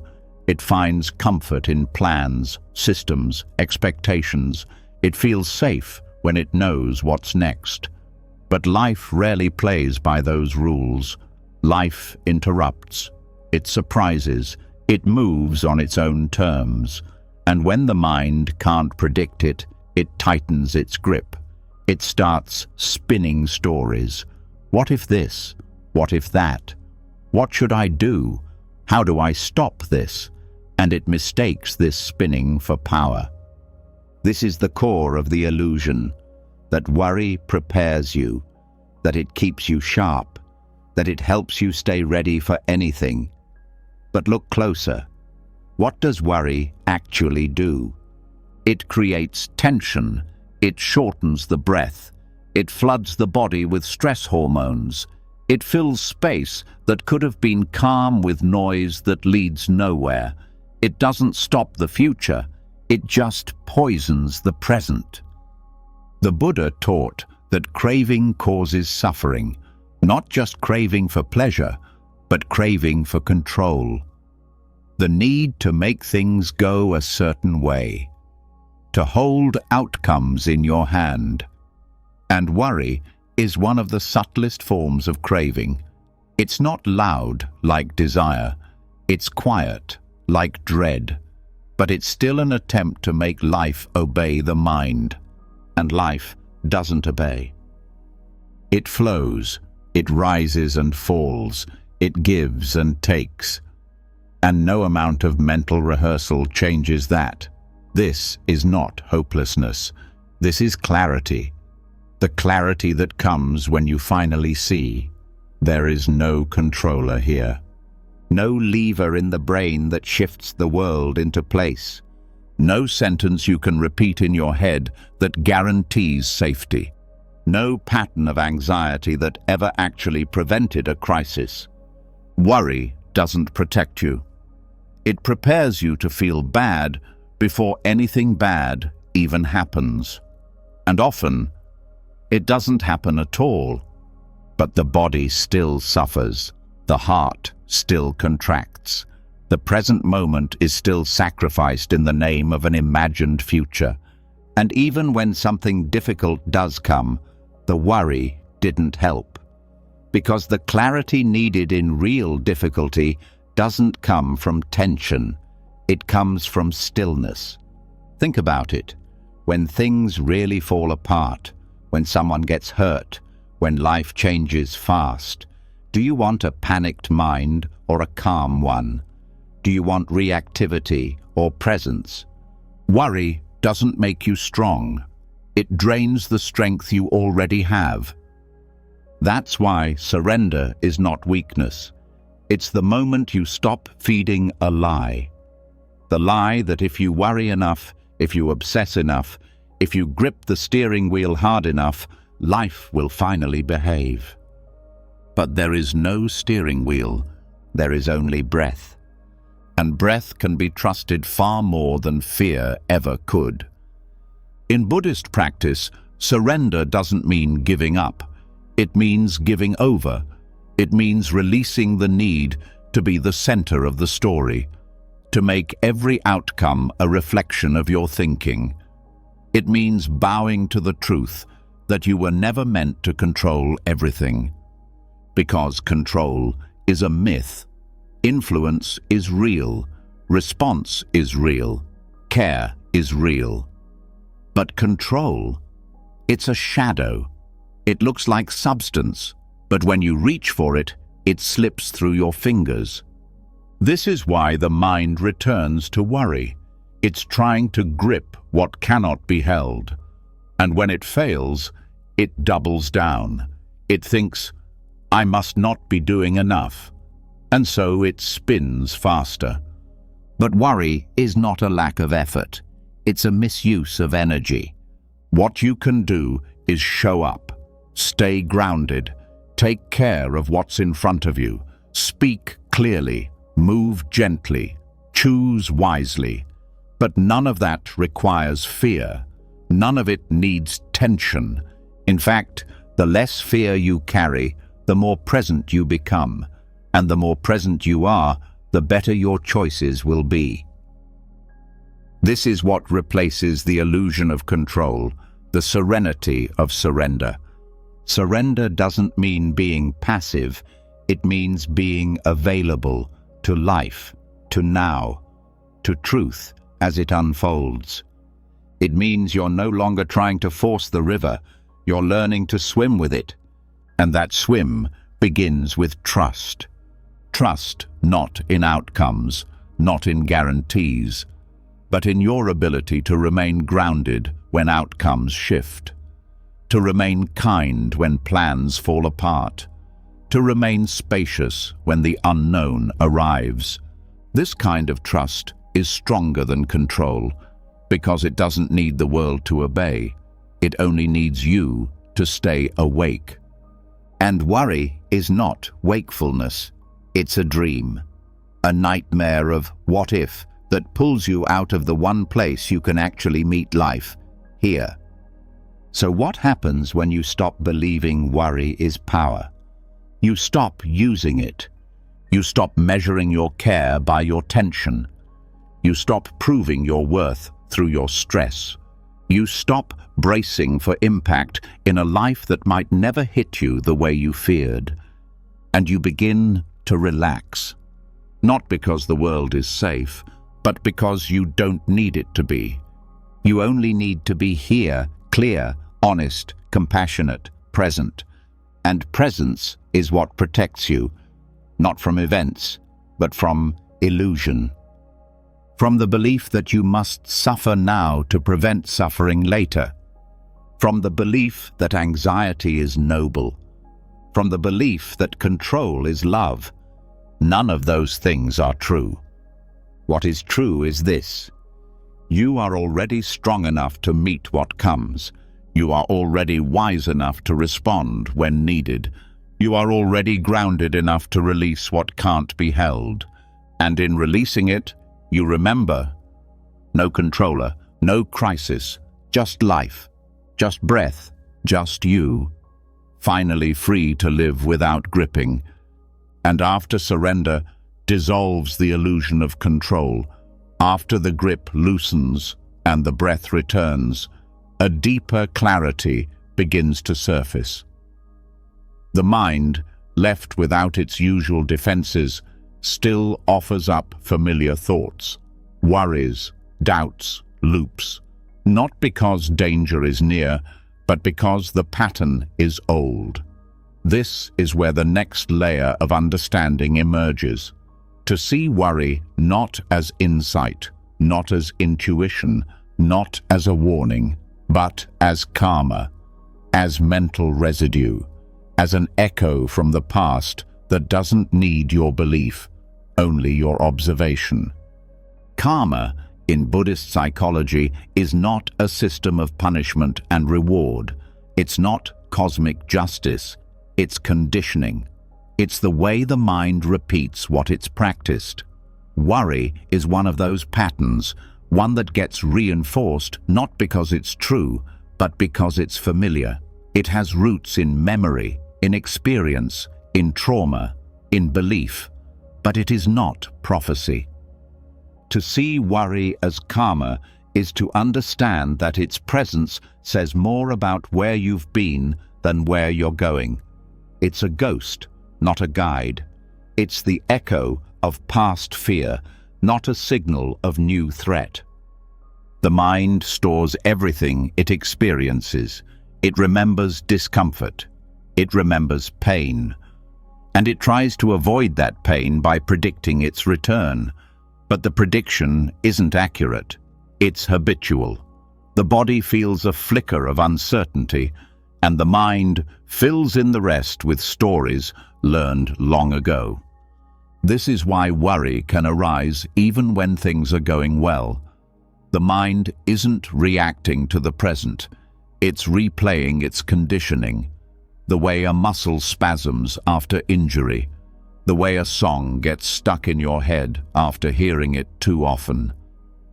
That's what karma is in this context. Repetition without conscious cause. And this repetition becomes sticky when it's misinterpreted. The moment you believe worry is meaningful, you give it power. The moment you think, if I'm feeling anxious, something must be wrong, you validate the echo. You let the past write the present. But the practice here is different. It's not to reject the thought. It's not to fight it. It's to see it clearly, calmly, without grasping, without judgment, like watching a ripple fade on water. You don't believe the ripple is the ocean. You just let it pass. When worry arises, ask, is this a reflection of the moment, or is it a habit of mind? That question alone can break the trance. It returns you to the seat of the observer, to the part of you that's not caught in karma, but watching it. Because the observer is not conditioned. The observer is aware, and awareness doesn't react. It just sees.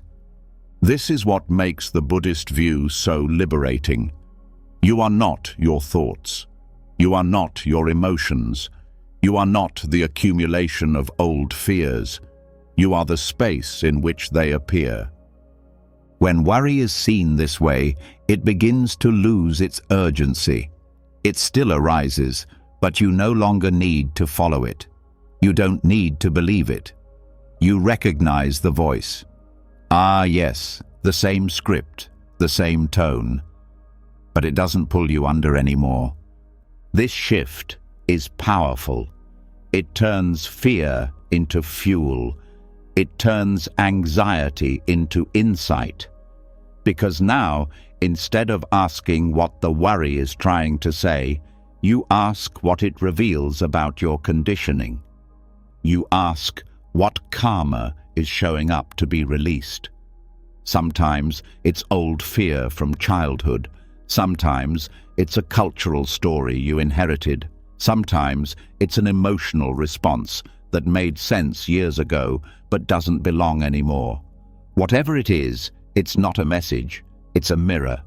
And that mirror is not a curse. It's an invitation to meet yourself where you are, to hold the echoes with compassion, to break the cycle not by force, but by presence. Every time you see worry without believing it, the karma weakens. The neural pathway gets a little quieter. The body starts to trust the moment instead of fearing the next. And this trust is not naive. It's clear. It knows that danger exists, but not in every thought. It knows that fear is part of life, but not the whole of it. It knows that just because a pattern shows up doesn't mean you need to live inside it. This clarity grows with repetition. The same way worry once repeated itself into your nervous system, awareness now rewrites the rhythm. With breath, with silence, with noticing. Even the way you relate to relapse changes. The old thought comes back, and instead of spiraling, you smile. Oh, you again. And then you return to now, to body, to breath. and the cycle is broken one more time. Seeing worry as karma also deepens compassion for yourself and for others, because you begin to understand we're all acting from our conditioning. We're all carrying echoes. We're all doing the best we can with the patterns we've inherited. That understanding doesn't excuse harmful behavior, but it helps dissolve shame. It helps you meet the worried voice with tenderness instead of rejection. Worry is not the enemy. It's a message from an old part of you that didn't know another way. And now you're learning one. Not by erasing the past, but by no longer feeding it. Not by fighting the echo, but by not becoming the one who repeats it. This is how karma is released, not through avoidance, but through wisdom. Through watching again and again without getting pulled back in. The next time worry whispers, pause, listen, smile gently, say, I know where you come from, but I don't live there anymore. Then return to what's real. The breath, the stillness, the step in front of you, the sound in the room. Karma cannot survive full presence. It dissolves in now, and now is where freedom begins. And once the echo is recognized for what it is, not a truth, but a habit, not a warning, but karma, a new space begins to open, a space that is not filled with interpretation or analysis, but with direct experience. What lives in that space is not thought, it's sensation, awareness, breath. And this is where we now go, not into more understanding, but into interception, into presence that begins before the thought forms, before worry has a shape, before the mind creates the loop.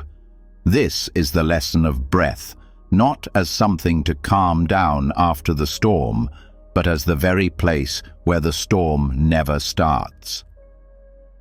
Most people think of breathing practice as a way to relax, to recover, to come down after a spike in emotion.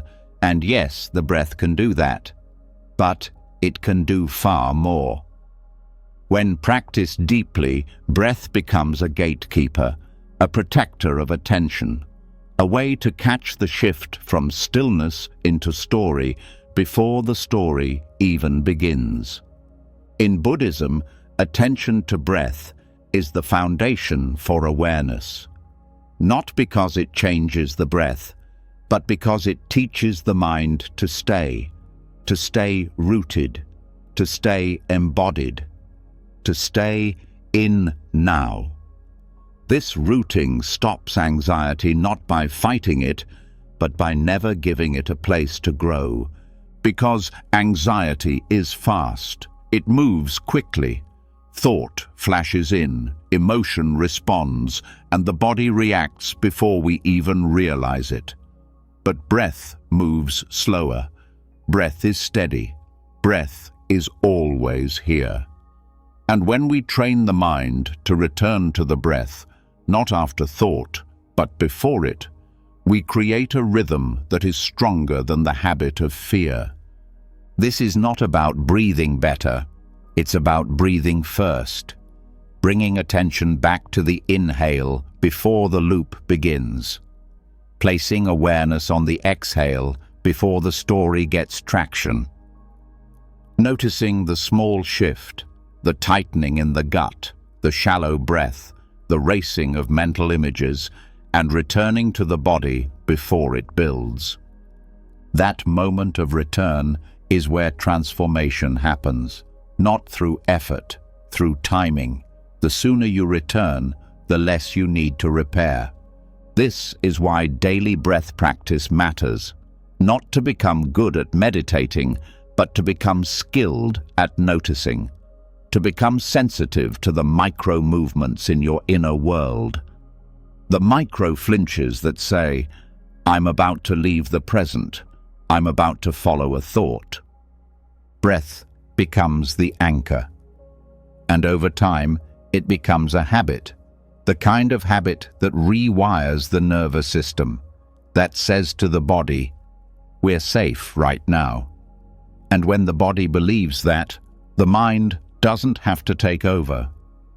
Worry is often the mind stepping in where the body was never asked. The breath tells the body, stay with me. And when the breath is deep, the mind softens. It doesn't feel the need to jump ahead. You can practice this in small ways throughout your day. Each time a thought begins, pause. Ask yourself, what was my breath doing before that thought appeared? Most times, you'll find the breath was shallow, or paused, or disconnected. Then breathe, not to push the thought away, but to return to where you were before it showed up, to reoccupy your body, to reconnect the mind to its source. This shift, breathing before the thought, doesn't just calm you. It rewrites the whole structure of your attention. It teaches your nervous system that the first response isn't mental, it's physical. It's the exhale, the drop of the shoulders, the awareness of chest rising and falling. And from that place, you make different choices. You respond with presence instead of panic. You catch yourself earlier. You interrupt the spiral when it's a whisper, not a scream. Breathing before thought also reveals how often we live slightly above the body, slightly out of sync, like we're floating an inch above our own experience, waiting for something to go wrong. The breath brings us back down. It doesn't think. It feels. It returns us to the weight of feet on the ground, air in the lungs, gravity in the spine. And that groundedness is what anxiety cannot compete with. Because anxiety needs disconnection to thrive. It needs the mind to wander ahead, the body to feel forgotten, the breath to be skipped. When you breathe fully, you become present. And presence is not a theory. It's a sensation, a temperature, a pressure, a sound, a heartbeat, a now.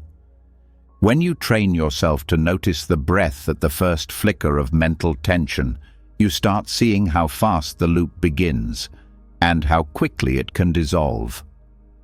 One breath is often enough. One full inhale, one conscious exhale.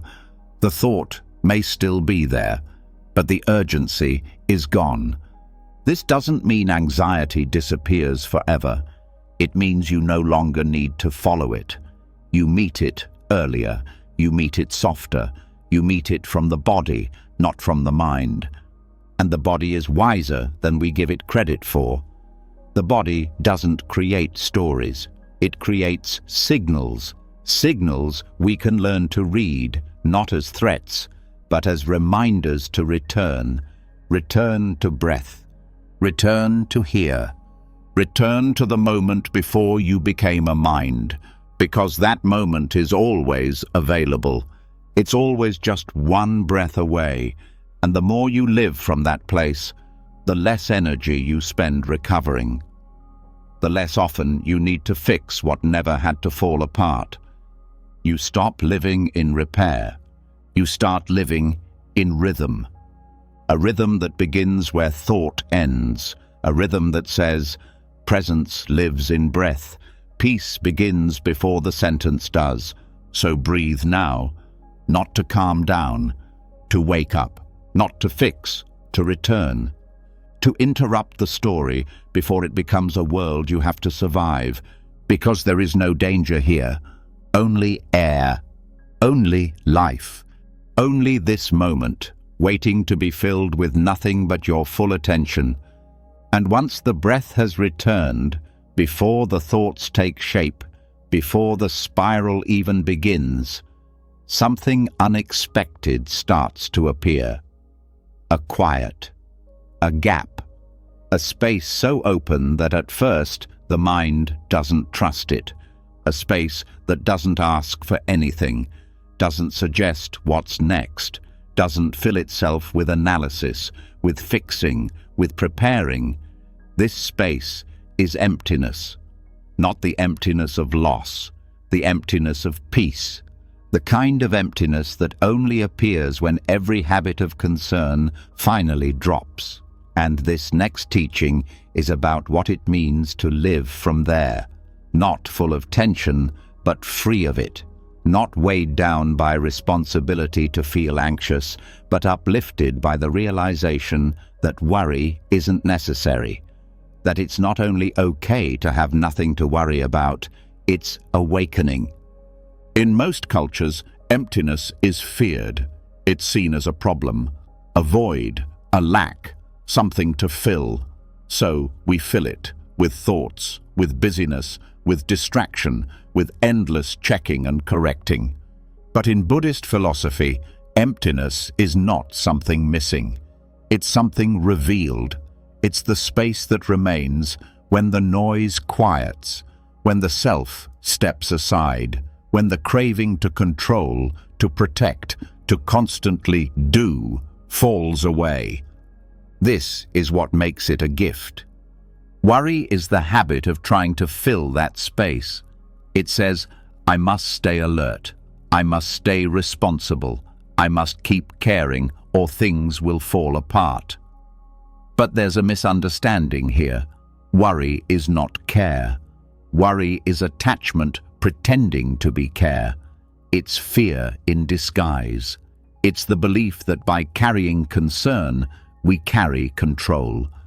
And what this teaching invites is the letting go of that belief. The realization that care can exist without anxiety, that awareness can be present without tension, that deep peace is not something earned through stress, it's something uncovered through emptiness. This doesn't mean you stop showing up for life. It means you stop bringing the burden of constant mental activity with you. It means you learn to trust stillness, not as an accident, but as a way of being. Many people carry a quiet guilt when they're not worrying, as if being calm means they've become lazy, detached, indifferent. But that guilt is just another loop, another way the mind stays busy, another form of inner noise that says, surely I should be doing more. But what if the truth is the opposite? What if real strength is found in stillness? What if real clarity comes from having space around your thoughts? What if the absence of concern isn't a sign that you're missing something, but that you're finally touching something deeper? This is the radical turn, realizing that the mind does not need to be busy to be wise. That concern is not a requirement for compassion. That stillness is not disengagement. It's intimacy without interference.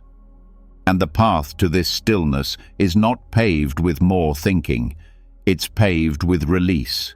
One thought at a time, one habit at a time, one silent breath at a time. When you begin to trust emptiness, you begin to see how much suffering comes from filling space unnecessarily.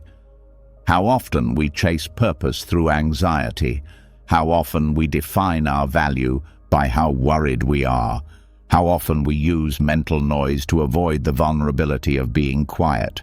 But emptiness is not numb. It's sensitive. It feels everything, but it holds nothing. It doesn't cling, it doesn't compare, it doesn't replay. It receives, and it lets go. The more you rest in this, the more you realize that the world doesn't fall apart just because you stop trying to hold it up with your mind. Life keeps moving, events unfold, emotions rise and fall, and you remain present, without commentary, without correction, without the illusion that your concern was ever holding the sky in place. This is where true peace begins, when you no longer measure safety by how much you worry, when you stop using anxiety as a compass, when you realize that not having anything to worry about is not only rare, it's sacred. Because that moment, that emptiness, is the doorway to direct experience, not the filtered version, not the story version, but the breath, the sound, the texture of being alive without needing to interpret it. That's what emptiness gives back. Unfiltered presence. Life before the lens of fear. Reality without the voiceover. And in that state, even responsibility feels different. You still act, you still care, but the energy comes from clarity, not tension, from simplicity, not stress. You're not always scanning for what might go wrong. You're resting in what is. You're not rehearsing conversations that haven't happened. You're meeting the ones that are. You're not looping old regrets. You're feeling the ground under your feet. This isn't avoidance, it's arrival. You are arriving in your life. And there's room now. Room for beauty, for breath, for connection that isn't driven by fixing or performing. Just presence, just awareness, just enough. This is what makes emptiness a gift. It removes everything that was never essential.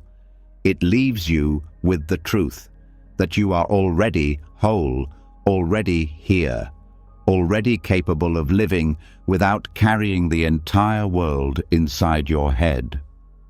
And when worry tries to return, and it will, you meet it with silence, not as an enemy, not even as a mistake, just as a reminder that peace is not the result of solving everything. It's the result of needing nothing to solve. This is the final freedom, having nothing to prove, nothing to prepare, nothing to panic about. Not because you've figured it all out, but because you finally stopped needing to. This is the gift of emptiness, and it is safe to receive it. We end here, for now, and now, as the final breath of this journey settles in your body, something has shifted, quietly, gently, without force. The storm of overthinking has softened. The weight of what-ifs has lifted. And for the first time in a long time, peace doesn't feel like something distant. It feels like something familiar, like home. Because tonight, you didn't just listen to Buddhist teachings, you lived them. You walked through the cloud of thought and touched the sky of awareness. You stopped rehearsing problems and let the bell of silence ring. You let go of questions that don't need answers. You sat with discomfort without flinching. You saw through old stories and false identities. You released the illusion of control. You replaced anxious energy with presence, and you found, in the space behind every breath, something rare. The realization that you don't need to worry to be awake. That stillness is not emptiness, it's clarity. That surrender is not defeat, it's freedom. So if you feel lighter now, more grounded, more whole, it's because you remembered a truth the world keeps making us forget. Peace isn't found in fixing everything. It's found in letting go of the need to fix. And if these teachings moved something in you, even the smallest shift, leave a comment below and write, "I choose peace over worry." Let that be your quiet commitment to yourself, to your life, to your mind. And if you want more teachings like this, more calm, more clarity, more truth, make sure to subscribe to the channel and hit the bell so you never miss a moment of stillness. Now close your eyes. Let go. Let sleep carry you. And let this be the beginning of a life with less fear and more freedom. Until next time, breathe easy. You are already free.